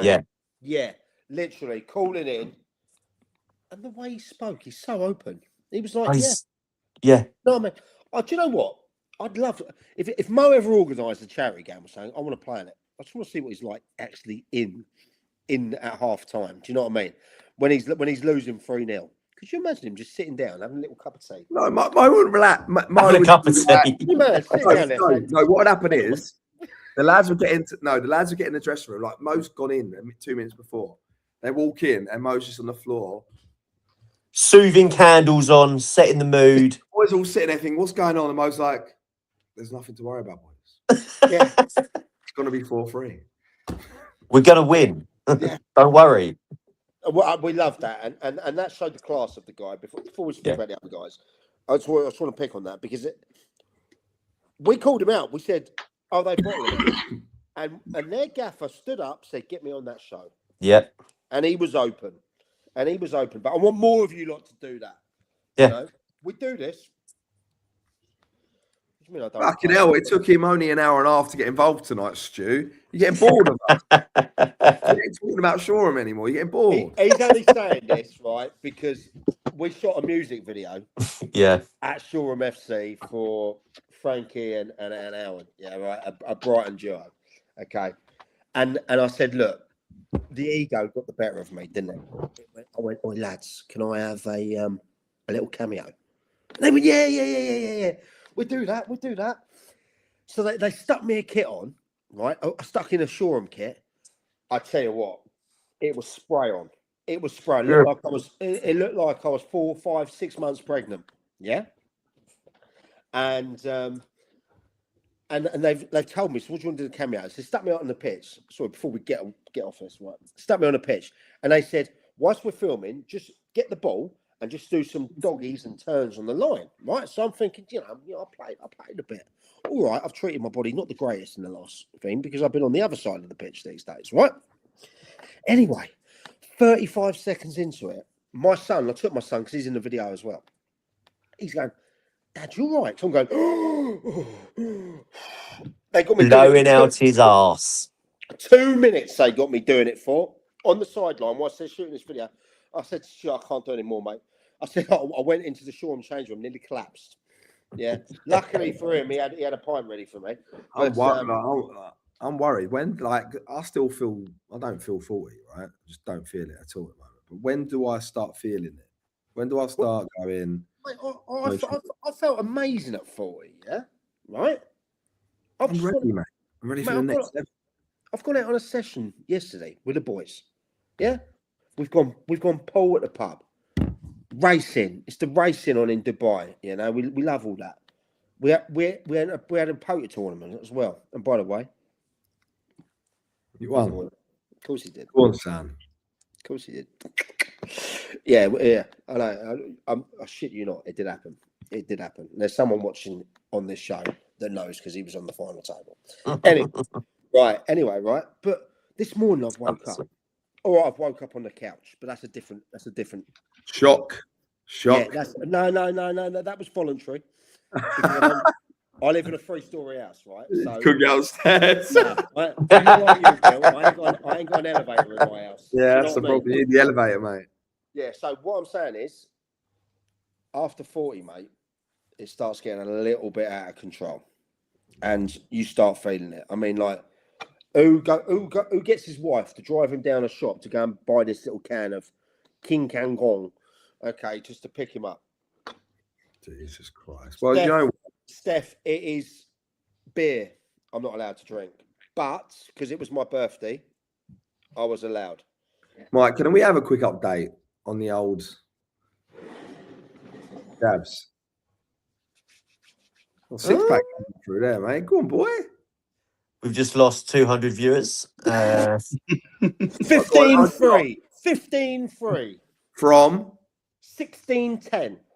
Right, question. Are you feeling better in yourself? You fucking know. Fuck no. I ordered little cheeky Dominoes at lunch there because I was recovering today. 3 slices. I would normally devour that mighty meaty, large, big barbecue dip, cheesy garlic bread, little cheeky coleslaw on the side, big bottle of Tango. Not today, Stevie Ray. not Can today. you just not eat? Are you finding it really hard to eat? You can't, mate. You can't. These do it. fat jabs, they're out of control, mate. Like Have you been yesterday. sick? Have you been sick on them? No, I'm not. No, and movement of food through your body is different as well. Quick. A la the rabbit. Really? Right. If anyone's got rabbits, yeah, We'll know. yeah. Okay. Anyway, let's Wait, get can I back ask to another, Playoffs. ask another quick. Go on. Does it affect anything else? Right. So there's a lot of rumours about the Ozempic and the Manjuro Yeah. manhood. Yeah? Yes, Yeah. yeah. I can confirm that is not the case at the moment. Good. Good to it. Right, let's Right. get back to these playoffs. before Back we to where start. we were. Right. Contenders, league winners, gentlemen. Who are we going in Div 1? Got them in. Got them in. But I do think Infinity will push them to the wire. And I do think it will come down to Godalming going to Worthing United Yep. the last day to take a point. I agree with that. Monty? Yeah, I'd agree with that, definitely. Okay. Billy? Got them in without a doubt. And then on top of that, if we're talking playoffs, I would say Infinity have to. It'd be whoever draws who. It's going to be hard, isn't it? But I think Infinity have got the firepower. The only team that's got the firepower alongside them is probably Reigate. So I'm going to go Infinity. Okay. Right. Up to the Prem. Here we go. Can I just quickly, we'll talk about the Prem. I want to mention about Alex Brewer. Stenning. Yes. That lad is on fire. He is. Yeah. He's got 8 goals in 8 games. Or he scored in 8 consecutive games. And I found out this lad ain't even sponsored. Now, we've but Bill, between us all in here, we've sponsored half of the leagues, I tell you. Bad time someone else stepped the up, next mate. job. Hello, Marshall. How you doing, mate? Bless, I love Marshall. Hey, Marshall. Yeah, so, and that lad isn't sponsored, yeah? And there's a little opportunity for anyone out there. Great club, Stenning. They get, club that's on the up. Yeah. Invested in their infrastructure last year. Couple of great guys in their coaching setup with Hammy and Hollis. Guys I know, guys I like. And they still could go and win that league. I think they will. You think they will? I think they will. Yep. Okay. Yep. I do. Right, I think let's talk about it. Stenning. You think Stenning are going to win the league? Stenning are going to win the league. Shout out to Ev. Ev that's just mentioned that Alex Brewers has been wearing his shin pads for the past few weeks. See, look, that boy definitely needs to be sponsored. Get a pair of the old Sun Decos out with the old ankle supports. None of this fucking fag paper. The little ones. Like the little, Mate, they should be banned, them ones. Well, Now- the fingernails. They're horrible. Oh, they're ridiculous, those miniature Bad, shin mate. pads. They're not protecting anything. I think anyone in a club that wears those should be fined. They're not proper shin pads. The club should fine the player every time. Lads, I know we want to talk about the top end of the table, and we will, but I want to talk about something that I've mentioned before again. Like, the amount of goals being scored at these levels of football is a fucking joke. Like, and like we can sit there and talk about it in a really positive way. Oh, there's loads of goals, but it's Stenning has scored 107 goals. Yeah, Hayward Seaver has scored 104. Guernsey has scored 109. And Guernsey have conceded 62. Like, see the goal a game nearly. It's. So what you saying? There's a big gap between the bottom and the top. Oh, or 100%. There's no defensive coaches out there, or are you saying that the actually, I think it's two things for me, and Lee just touched it. I think the gap's massive between the tops and the bottoms of these leagues. Right. I also think the art of defending has fucking gone out of these kids. Yeah. No one likes defending. I used to love it. I used to love getting my head stuck in, getting physical. Now, I as a player, back 15, 20 years ago, would be shit these days. Okay? No, Because what? I couldn't play Play. like that. Passing, play it out from the Yeah. back. No one wants to put their body on the line. No one wants to get their body in. Like I don't see. You probably have it as money as a goal. I see shit defending all the time. Even at Isthmian League level, I'm like, oh my fucking Lord, really? Yeah. Now, we're lucky at Hastings. We've got some men who like to defend, right? We've also, not going to call out names, we've got players that don't. And it's obvious, the ones that don't want to defend. And I just think to myself, it ain't the strikers are better, because with all due respect, like Saying that though, the strikers at Hayward Heath and Stenning probably could all. they all can play step Play forward. higher. Yeah, Yeah, and they all will Stubbs, next year. Chalets, your people like that. Yeah, all right, them. But then you're still getting other teams baying fives away. Like yesterday, we had what? This is the Bexhill 3-0, Guernsey 6-0, Hayward 5-1. Guernsey 6-0 against Peacehaven, by the way. Massive, by the way. Yeah. Lingfield that scoring was 6. 13, 14 on the bounce, like that. 14 they were unbeaten for. So Stenning scoring 5 at Shoreham. So look, it was 7, 10, 11, 17, 20, 25, 20, 31, 37. There was 70 goals yesterday in the Prem. Monty, you're in there. 0. It's a lot. It's too many. Average of 7 goals a game. What is this? Under fucking nines football? Monty, you're in that league. You are a goalkeeper. Yep. Albeit you had 6 put past you yesterday. And that. But I want to know, what do you think the defenders like in that league? The like you said, the art of defending is going away. There's not I think Bill's got it right. players who enjoy defending. Like we had last year, I think it was the 3rd best defence in the league come the end of the season. I was the goalkeeper with the most clean sheets. This season I've kept 3 in comparison. That sounds like a you problem, Monty. There's nobody. Well, last year you've got players in the team who they make a tackle and they celebrate it. They celebrate making a tackle. I like because that's what matters. Whereas this Oh. year, you look at players, a player, even not even just my team, but opposition teams will be run through one-on-one with on the goalkeeper. A defender makes an absolutely fantastic tackle, and nobody said anything. Yeah. Celebrate it because it's worth a fucking goal. Yeah. I mean, sure. People don't take pride in the defending. They'd rather just do the tippy-tappy stuff and just go, right, we'll outscore you. But that's not how you win leagues. Last year, we got to 2nd in the league purely off the fact that we conceded 1 goal in about 6 games. We went 400 odd minutes of football without conceding. Then once our defence got breached towards the end of the season, we then went like that. Yeah, I just think it's I think a lot of this is to do with a lot of. I think it's there's a massive correlation, in my opinion, to all these college programs, these full-time education programs, producing players that are now filtering these leagues young, that are just probably working on passing patterns and. Do you know what I mean? Like they're not going into the grit. What happened before is you had the reserve leagues, you had the old reserve leagues where you'll be a 16-year-old who might be close to the first team, going and having to play reserve team football and getting fucking smashed left, right, and centre. Yeah, right.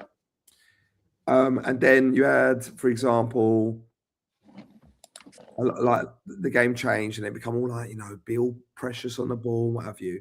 We are producing fanny football players. The art of defending is gone. Yeah, it's fanny What football it used to be. Yeah. I can agree to a point, but the game has changed. Yeah, but then I'll give you an example, right? Then you get a throwback. So Jimmy Holm, just want to shout out Jimmy.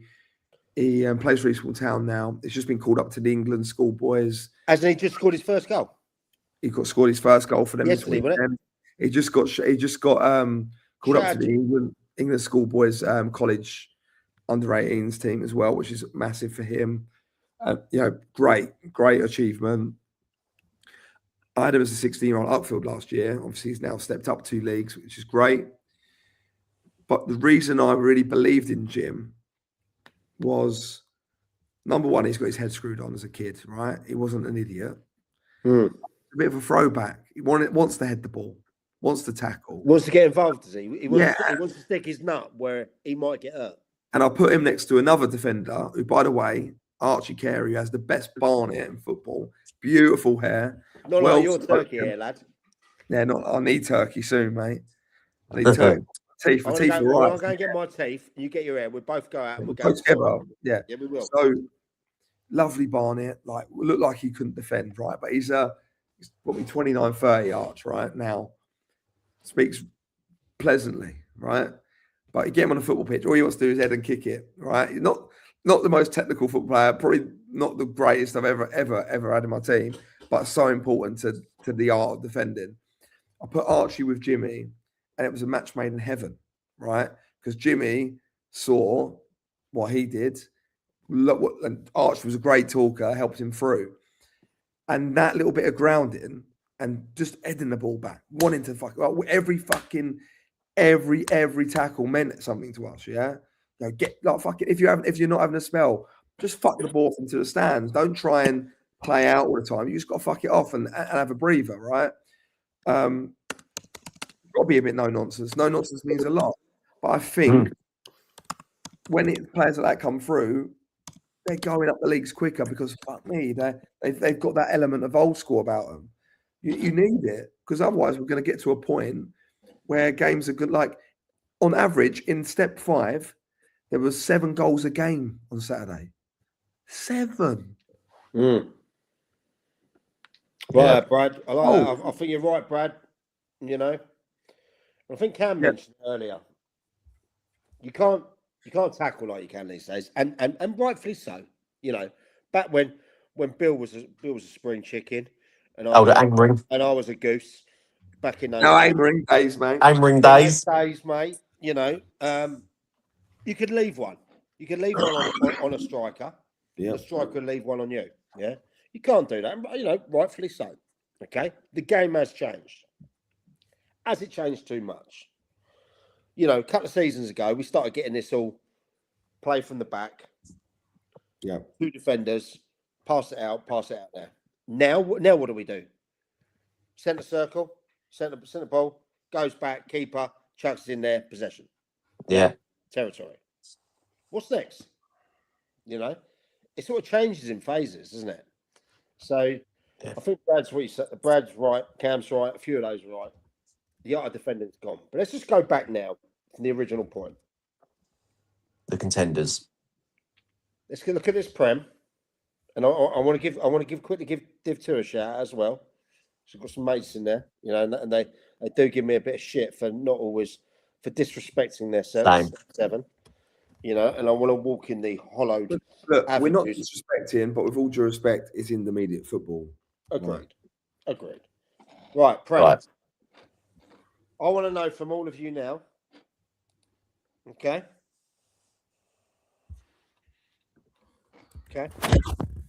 I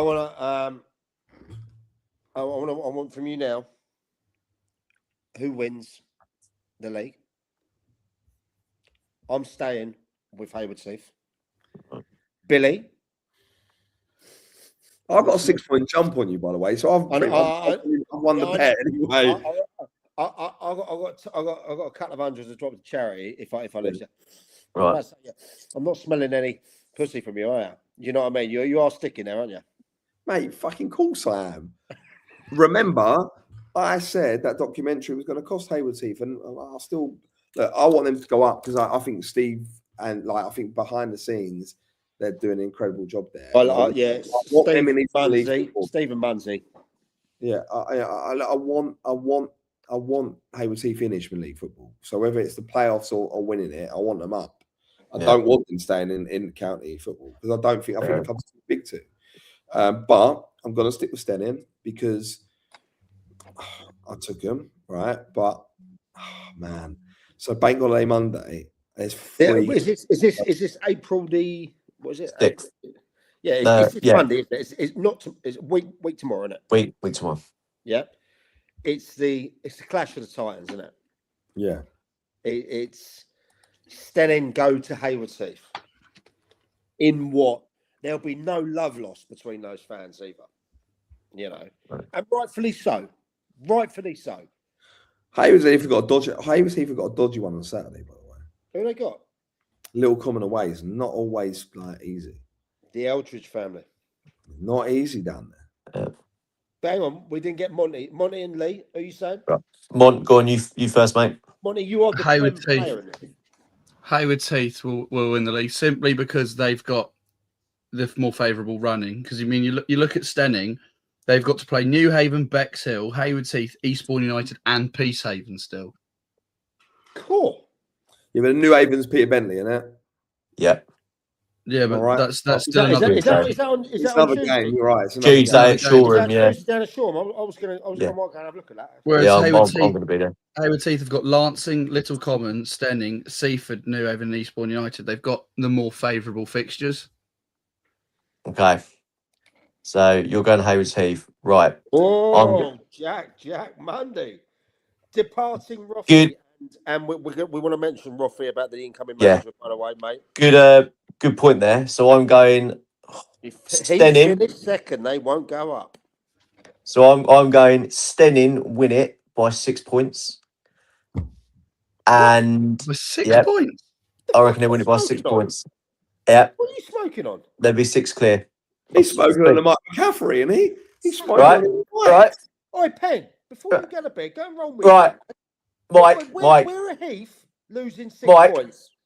Mike, you thought East Grinstead were going to stay up, so let's not go there. Oi, leave my friends at East Grinstead alone, all right? But I think about them. They don't talk about them Yeah, anymore. Ryan No. Galler. right, but I think Stenning win it by 6 points.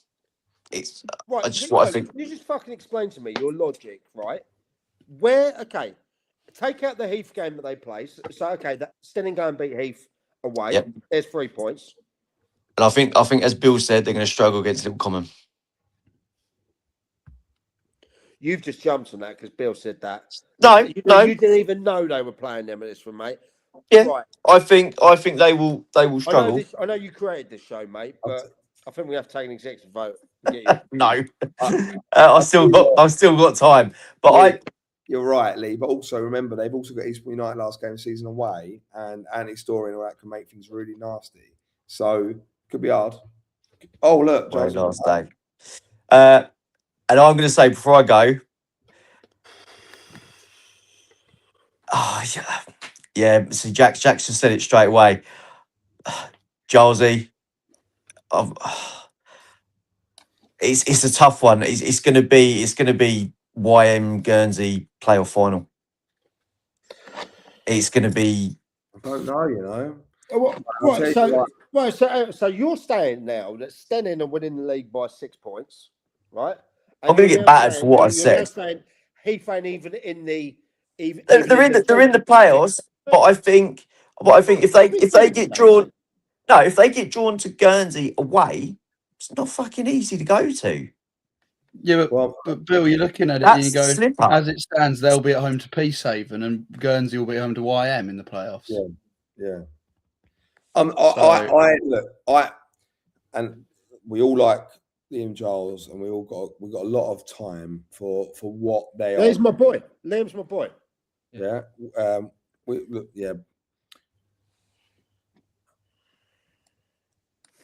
I think he's done an incredible job with what he's got there. Up to this point, 100%. Mm. And the team he put together and what have you, fantastic. Getting no always going to play. But I'm always going to hold, even friends. Like this podcast is a place that we're not biased, right? So like it's easy for us being friends with Charlesy and having a relationship with him because I think he's going to be a superb manager that will manage higher, eventually manage higher. Yeah. And what he's done at Horsham YM, you know, Might not always be everyone's cup of tea, what they've done, No. in-house and out of house. To be honest, we have to be a bit honest there.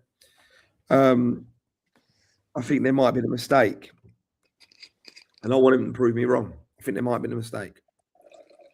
Who's made a mistake? Not just Horsham YM, but I think a few other clubs have as well. I think it was someone from Seaford actually tweeted, "This is my point about bringing too many names at the back end rather than trusting the people that got you through the process." Now, there's an argument to that. The argument is, let's just say, Horsham YM, this is the argument here, that they don't sign players. Noel Fisher gets injured. That's my boy, by the way. Yeah. And then it's like, well, who's gonna replace him? And his brother and his twin. So I understand why you might load it up. But I also think it can disrupt the room. I think it can. I think if you're a player, Mike, let's just say you're a player. Yeah. 32 games. You've got your side as a centre half to. I need to know them. I need to bond with them. I need to know their weaknesses. They need to know my weaknesses. What if a step 3 centre half, Joel Reggie's, signs for your club in your position, and you're the one who's brought them to the dance, and you could be benched for this player? I'm getting the I reckon it. Yeah, you're going to get the It puts a bit of disharmony in the camp. From my experience, I'm not talking. Yeah, no, this is what I mean. My experience, it's not a whole YM thing. There's been about you sort of looking at. Hang on, lads. You've done the fucking job for 30 games. Yeah. Cheers. But we need to kick over the line. We need these on. Yeah. End of the day, though, the manager makes that decision, right? The manager's there to make that decision and he'll be held accountable. Yeah. Yep. At the end of the day, does it? Well, you look at some of the great centre half pairings. You got Rio and Vidic, yeah. They probably played 95% of those games that season together, and you knew them, yeah. When you're changing in and out, you see new faces come in. I'll be honest, and Liam knows this. I was at the YM game versus Shoreham, yeah. One of a guy that I like in their team didn't come off the bench. I'm not going to mention who it was. I bonded with him when we went over to Guernsey. Good guy, and he wanted to knock it on the head because he said, Penn knows what I'm talking about. Yeah. And but it's football, right? And that manager makes the decisions based on getting that team over the line. Yeah? Yeah. You live by the sword, you die by the sword. I got sword. Yeah. 100%. Oh, but also, yeah, okay. But with that, right, you make a really, really good point about being established and like having that kind of that togetherness. I don't know. I look at it and go, I don't know, and it's like I say, it's not just a Horsham YM issue. I think this is a panic. I had it outfield, so me and Luke Carter debated it. I think just before the Lancing job come up. Oh, hold on, it's interesting job. I live by the sword diagram. Either way, yeah, I agree. Up to this point, and that is the for people who don't know, that is the Horsham YM manager. Yeah, there in the comments. So, like I said, and that's a friend of ours. Yeah, good friend of ours. So we had it. So like at Uckers, we talked about it. Luke made a point to me, like when we were, we would have, like I say, we would have made a play. No one's. Oh, it's 10 o'clock. Why? I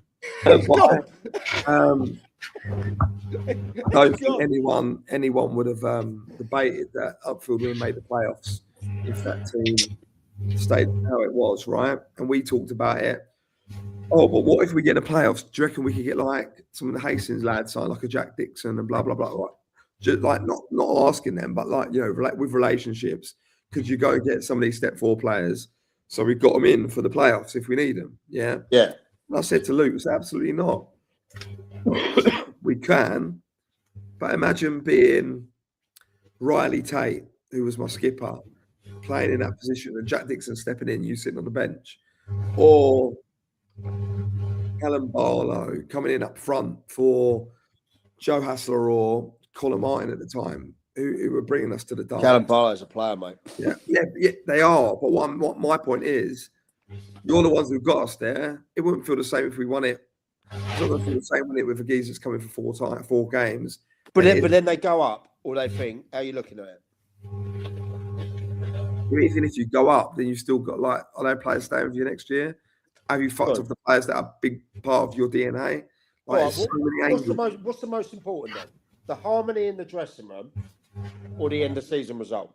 Winning games of football. But I actually think doing it affects the winning games of football. Okay. That's my feeling on it.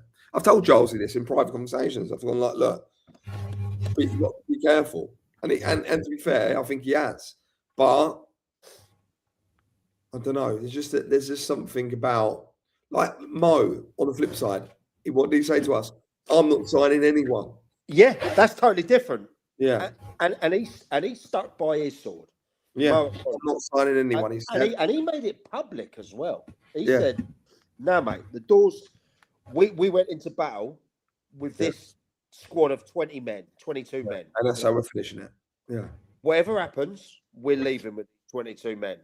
That's publicly, he said that, and you got to respect that. For me, if I was that gaffer, there's 2 ways you can look at it this way. You look at Mo and you think, right, that gaffer's got faith in that squad, in the team. Yeah. Season, he said that. Bang, go. You have similarities. It's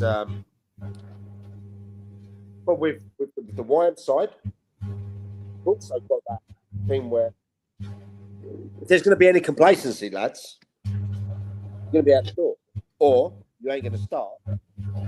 I know you've had a lot of football and it's tired legs. Okay, another thing. What about Guernsey then? Go on. Well, for me, Tony Vance I think he's the best manager in that league. And I know Giles has done 600 games he's done for them, mate. Yeah, I think he's the best. I think he's the best manager in that league. That's my opinion. Yeah, I think he is. I think he. I think. Look, and back to Horsham YM, they've done a double over them this year. So yeah, I was there for that. Yeah. I was there for the fair play, but I can't. If they finish third, I think they'll win their semi-final, right? I do. I kind of think it'd be better for Horsham YM to finish 5th and play a deflated Stenning or Hayward Heath. Money at the moment. Where does it look like? So at the moment, so I'm right in saying it's 2nd versus 5th. Is that right? Yeah. Yep. 3rd versus 4th. Yeah. Yep. Okay. What is better? Going away to Guernsey on a Tuesday, or as you said, or Hayward Heath or Stenning? Yeah. I know you said so. Yeah. Yeah. Anything but go to Guernsey. Because you think about it, if you put it into context, you go, right, well, you'll have to take all of Tuesday off. Yep. You'll have to take Wednesday off. Yep. And probably you potentially might be taking a bit of Monday off as well. Yeah. So then that's a big commitment to do that. And then on the flip side, you go, well, you play there, that's half an hour drive. It's such a big commitment to get to Guernsey, and plus Guernsey will have absolute control of the ground. Obviously, they are on a Saturday, are they? Are they? But right, is that both of them? So you'd have, like, for example, the 2nd versus the 5th, 3rd versus 4th, but then the final as well. When's the final then? Don't know. Because obviously last year the playoff semis were on the Tuesday following the season, and they played the final on the Saturday. Right. So if that's the case, right, that means the season's potentially going to the second week of May. That's I mean, long. They finished the first week of May last year. Yeah, that's our what final is Sunday the week later. Sunday the week later. So right, so these okay. That changes Oh, the right. dynamic. What? Say that again. The final, right? So this changes the What, dynamic. Sunday the 14th or something? What? So what? No, Sunday hold on. Sunday the 10th. Second, and the finals 2 days later on Bank Holiday Monday. No. Surely not. No. Is the final Sunday the 10th? Right. Someone in the comments have a look for us, please, and find when is the the following playoff Sunday. dates and the final, please, because there seems to be a bit of confusion here. No, so it is. They're right. So they're saying it's you play on the Saturday, the 2nd. Yeah. Then you play the Sunday, the 10th. So there's 8 days between it, which is fine. Yeah. Okay. Right. So okay, so we're taking out that variable of the Tuesday away to Guernsey. It's still a And trip away. It's still and the Guernsey will have a big crowd. Like I wouldn't want to go there, mate, because they'll bring 1,000 or 1,500. They bought 1,600 yesterday, and then with only one airline carrier now, Aringi Airways or whoever they are, fucking Propeller Airways. When me and Lee Penn got on it, you know, that's the only one. That's the only one doing it now. You can't bring all the fans unless you go and get on the old boats. Do you know what I mean? You have to, and if you get one of those boats, you have to set sail about 3 weeks before to get there. Do you know what I mean? So it's going to be tough. It's going to be great. I think we need. I would like. Go on. I don't know if I look at it and go, Hayward for standing and finishing second, and they're going to be deflated about finishing second. Yeah. No one wants to not if you don't win the league, if you're one of those teams, you're going to be upsetting you. And it's probably going to come down to the last game of the season. Yeah. Great. So that happens, then you've got to go into the playoffs. You've got to get your boys up for the playoffs. Yeah. How bad is that, by the way, when you do miss out on that and you're in the mentally for the player? Also, it's momentum, isn't it? Tell me how many teams who finish in the top playoff place in any league win the playoffs. Grover last year.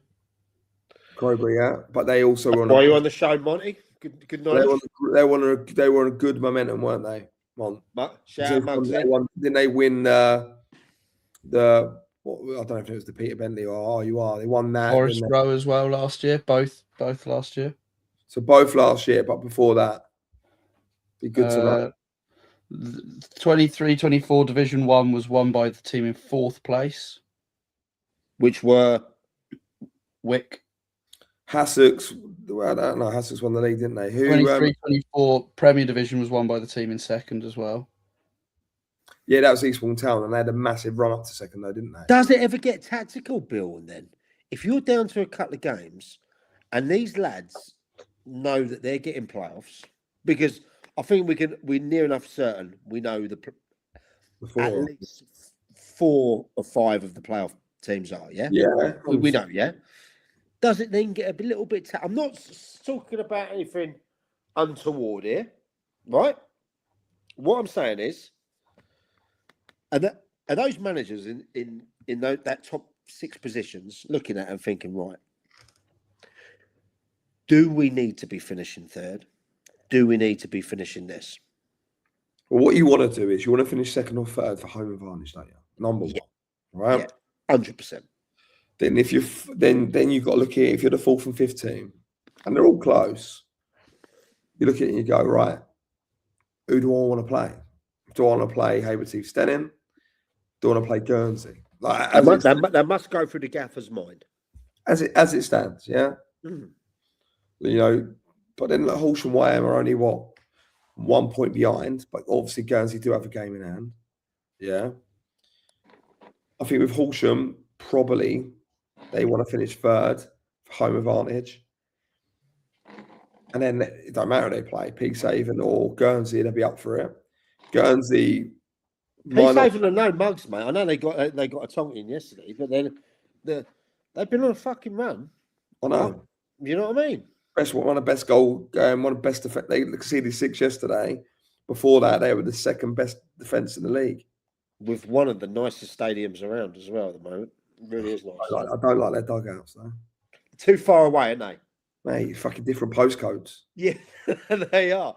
Mm. I remember doing a 23s game there when it was the grass pitch, and fuck me, you get some binoculars like that, trying to give some verbal to the old gaffer, you know, like that. You just get the old Mike, we can never do what we do. Nah. If possible. Nah, not anymore, mate. Not anymore. But All right, okay. So, go on, who wins it then? Let's shoot. well, what I'm saying Hayward's Heath go up, yeah, Yeah. and I'm saying YM go up, but right. Why And, one? and look, I've got a little bit of bias in there, yeah, because Loads of bias. Well, when I say that, because I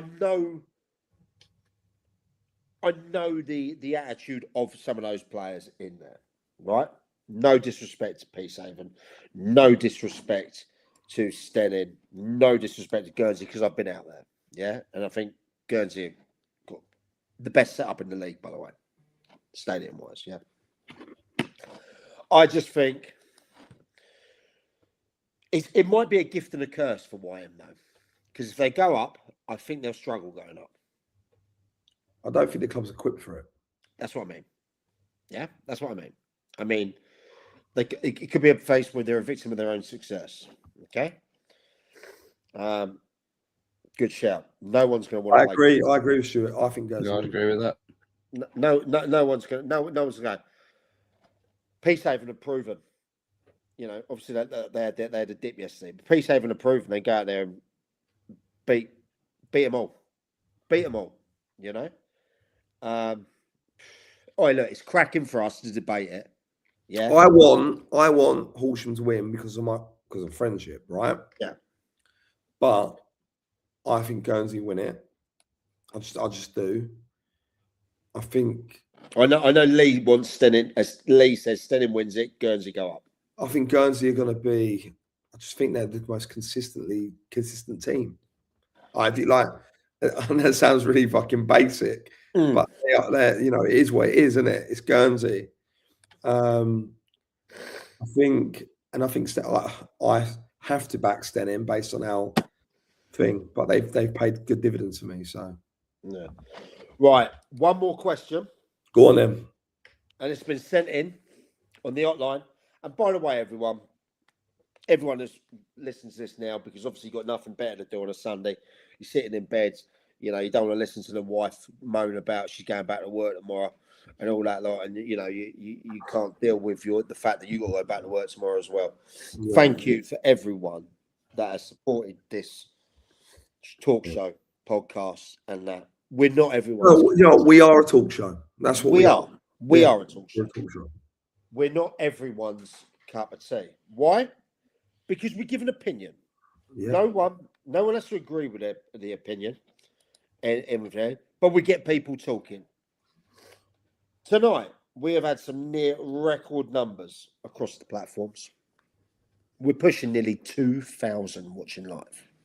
Okay? If you look at Sussex football, for that, across all the platforms we're streaming to, yeah. If you look at that, that's fantastic. Do you know what that says? Non-league in Sussex is alive and kicking. Do you remember the old Sky Sports days? Alive and kicking. Remember them? Yeah, of course. I think it's brilliant. And look, we're coming to the business end of the season. We're going to be going another year for this. And we're going to be stepping it up. We've got some big plans coming through. Want everyone to check out www.dugout-ai.com for the app. We've had an upgrade come through. We've got the live scores coming next week. We've got the new Isthmian Leagues coming as well to add to it. And we're going to go big. Okay? Big. One final question. It's been sent in from a guy over there. Didn't want to be named. Great. Shout out to Mr. X, by the way. The plug. Who helps out sort out the X. Nobody knows who Mr. X is. I think I've seen him around. Have you seen him? I'm not going to blow his cover. I know. But yeah, he's walking around with a big X on his back. And he's walking around with a target. Yeah, shout out to Mr. X. He's the brains behind the app. Yeah. And So there's only a few of us board members that know. But one last question has been sent in. It's been sent in for us, boys. Go on. Where are the 3 most intimidating stadiums to go to in Sussex football? I could have. Bonnie, you're a goalie. You play loads of shit because you're always bending over, picking that ball out of the mat, you know. Always bending over, really. And also, I know we haven't had really much of a chance to speak about your Roffey manager coming in. I know Jack wanted to mention that. I want to do a little bit more, and let's do a bit more next week regarding that. Let's do it. Why don't Naz come? Like, I know it's early. Why don't Naz come on for 5-10 minutes? I tried to get him on a podcast ages ago, but he's not. Just look, not a mad. A little Bonnie. 5-minute check-in. It'd be nice. Why can't we have Jack Mandy come on next week? Jack, yeah, let's get Jack on next week. Jack, come on, Jack. You know I love you. Yeah. I want to talk show. Jack, come on. Let's give you the send-off you probably deserve, lad. I know you're going to be a suit now. I know you're going to put on your shirt and that and sit in your corporate box eating your prawn sandwiches with Phil and his wife and everything like that. You know. He's a tea and cake guy now. He's like that. He's gone big time now. Big time Jack. You know. So, Jack, when you're next week, and we'll talk properly about it. Anyway, 3 most intimidating stadiums to go to. Don't say that, Jack. I'm not putting that on this show. Right. I'll see you on my other show on Wednesday, right? Okay. All right. But I want you on this one. They're different sort of shows. It is a different sort of show. This one is unfiltered, illegal. uncensored. This show should be illegal. It would be illegal in any other county. All right.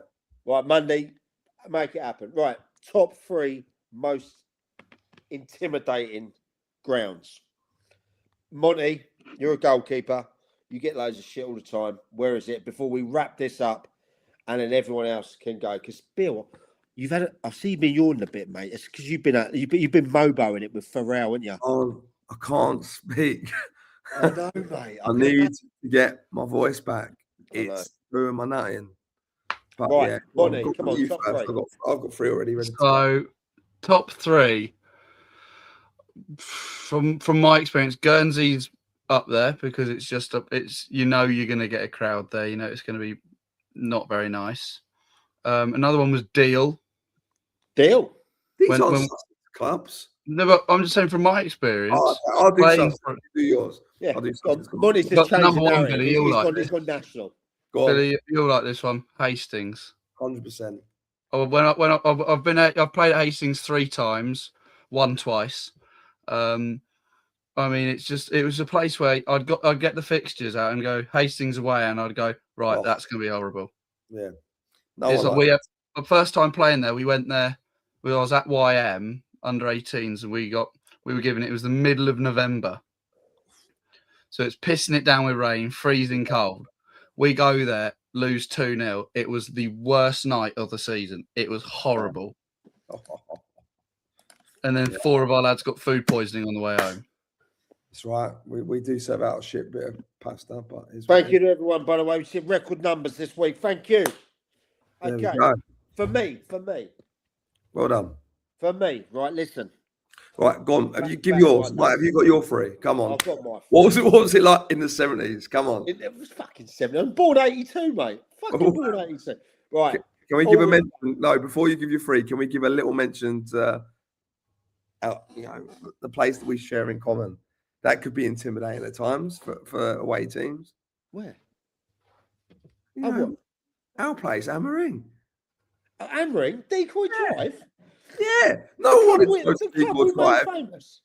No one wanted to go there, mate. No one wanted to go. And do you know what? In that area, that's actually the nicest bit of the area around. Yeah, because everywhere else on fingers. I've got my 3, though. Number 1, Littlehampton. Those Golds fans, mate. If you ain't known to them, it is hostile. I was speaking to Mitch Ann, brilliant guy, gaffer. Did an interview with him. He said when I think it was fucking Loughborough turned up in the Vase semi-final, and then their manager or their coach got them to Warm up right next to the fans. The Little Hampton fan. These boys have been on the sauce for fucking 3 days, mate. Do you know what I mean? You know, I don't know what else they've been on, but it was large, and they got all the thing given them. They lost 5-0.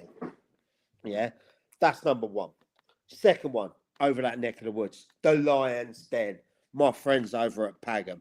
Ooh, you don't want to be going there on a naughty night, mate. I tell you what, they can pack it. Those boys were over there, and they will be in your face. You're close to it, and they'll let you know. Third one, bit strange. Midhurst. And why Midhurst? Why Midhurst and Eastbourne? Got sent off there, right? When I was a lad.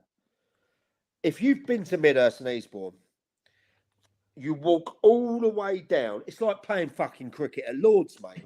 You're coming out, you're walking down past everyone. I got abused, right? And it's all changed now because Barrett Smith's done brilliant with the club. It's all changed, but this was back in the day. The fans decided to walk me up, all the way up. It was like I was a heel in wrestling. All the way, gave me all the shit. I loved it. I love taking the banter from that. So my top three, LA, anyone that goes there, then the Lions, then in Pagham, and then Eastbourne. Project Wood, end the show. What are your I have to put Hastings United into one of them, like one of the three. I'm not going to put them at the top. I think it's biased, but everyone knows it's a horrible place to go. Everyone looks at it as the fixture that they don't want to be at. Dan Perry said the same to me when he saw it. He said, every time you see Hastings on your fixture, you're like, fuck's sake, I don't really want to go there. Because they're a lovely bunch. We're well cultured. Have you built that within the club, though, Bill? All your lot? Do you want to make it hostile? I think we built it. I think there were some nasty people before I got there, but I think I've encouraged being Hastings. Okay. Like, there's a way of being Hastings, and we are nasty. It's what it is. It's what we're about. I think it's always been there from the 90s, but I think we've embraced what Hastings is. I think we've been a bit soft this year, if I'm honest. But believe me or not, next year Hastings will be horrible as fuck in every area. Men's, women's, the lot will be good, but we'll be horrible as fuck. And if we're not, we got a DNA problem. We need to sort it. So that's number one out of three. Not number one on the list, but three. I want to give three. Number two, Worthing. Worthing, my hometown. Yeah, I think that's become a real hotbed. Do you think so? Yeah. The fans are nasty. What they need to be. We were called the Blue Rinse Brigade by Marty White. No, they're up for it. They're up for it, those lot. And I think it's getting bigger and bigger and bigger. It's the youth are getting involved. And I think it's the place to go. There's about 10 of the under-14s team that I used to have last year. They go there, right? They've all gone and got the old Turkey Stone Islands, haven't they? Yeah. Do you know what I mean? Bone Island and that, and like BP Company and stuff like that. They love it, give it all the banner and that. That's brilliant.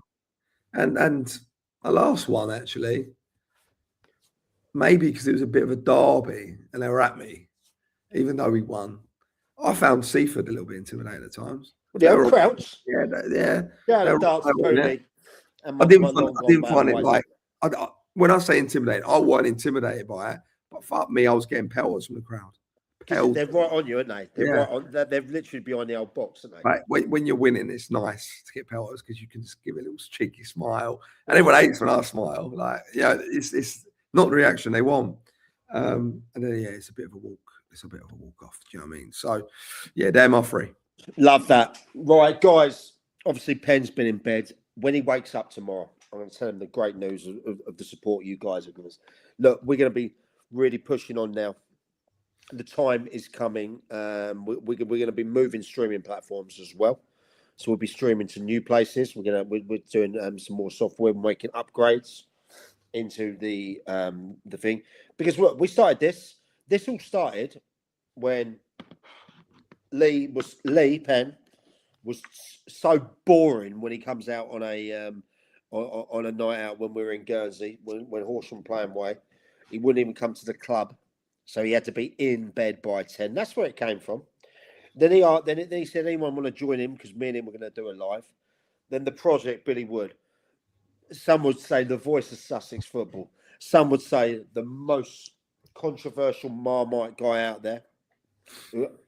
I know that's what first I thought what he was like. I thought this boat is an arsehole when I first met him, and I've come to know that he's actually one of the most genuine guys around that actually has his phone open for anyone, even people. Anyone Even- struggling, no matter what. I don't. Look, Even I'm people that gave him shit before, Yeah. he's there. So I know you take a lot of powders, mate, and that I want to thank you for what you've done, Monty. We brought you in because we needed someone there that was a bit more upmarket than us, that had another 15 rooms in his mansion, that had the most poshest name in football, that also was a player as well. Not only that, a player, a coach, referee. I think considering you've never done podcasting before, or if saying that, nor had I up until a year ago, you've done incredible. You really have. Wonderful, Sam. He's like, smile, but hang on, mate. Is that a job offer? Is that a job offer? One day we'll we might work together one day. Stu, you never know. No, you never know. You never know. So everyone, thanks out there. We will be talking there. Look, we ain't going to be stopping as well, just because pre-season comes up, or end of season. There's more to talk about. There's rumours. This show is about what you control. You get us the topics in, we discuss them. We get a lot of shit, about what we do, but we also get a lot of love as well. So we see that. So yeah. Right, we are back next week. Same time, same place. Record numbers. People, love you. You do it. Oh, just finally, whilst we have got record numbers, we will be looking for sponsors moving forward as well. Because even though Billy has got millions and millions that he's not spending on his budget these weeks, because he hasn't got a team. Because he's had 35 teams turn him down already. Can't get a job. Can't get a job anywhere. Monty will not have any money coming from the trust, the family trust anymore. And Lee's in bed, so we can't ask him for any money. And I already sponsor hundreds of players. So we're looking for a sponsor for the show. So get in touch in the DMs with Lee Penn, with myself, with Billy or Monty, anyone, and then pass it on because, this one is the most watched podcast in non-league in Sussex non-league football. Let's be honest. I want to make it even bigger than that. Not only are we the biggest, we're the most consistent with numbers. We're hitting you don't want to say the numbers, but we are hitting thousands of live watchers. Right now, we have got multiple thousands watching, and we are there's over 2,000 watching live now. We are super, super, super proud of that. Like, I know the quality of my 21 shows, Bill. In 21 shows, we've done that. We're 21 in, and we're honest, and we care, and we give a shit, and we love Sussex football. We love non-league football. We're all involved in it in different areas of it. And look, support us because we want to keep. What we want to do is we don't want to be here. We don't. No, we want to be. We want to be in our own studio. The plan is studio where you can call in. We can talk. We're going to commit our time to go into that studio every Sunday. So if we're going to do that, we need your help, and we do. So, we need someone, don't we? We need someone to bring these guests in. Yeah. We want to do it live. We want to look. It is what it is. Get in contact with us. But until then, thank you for the support. We go again next week. You've all been great. MWP, thank you, mate. Go and tell Jeeves he can go and get yourself ready for bed now. Billy, text Pharrell for me. Tell him I'm gonna have another green tea. Have another little green tea, and we'll go from there. Guys, thank you for everyone. Enjoy work tomorrow. And with that,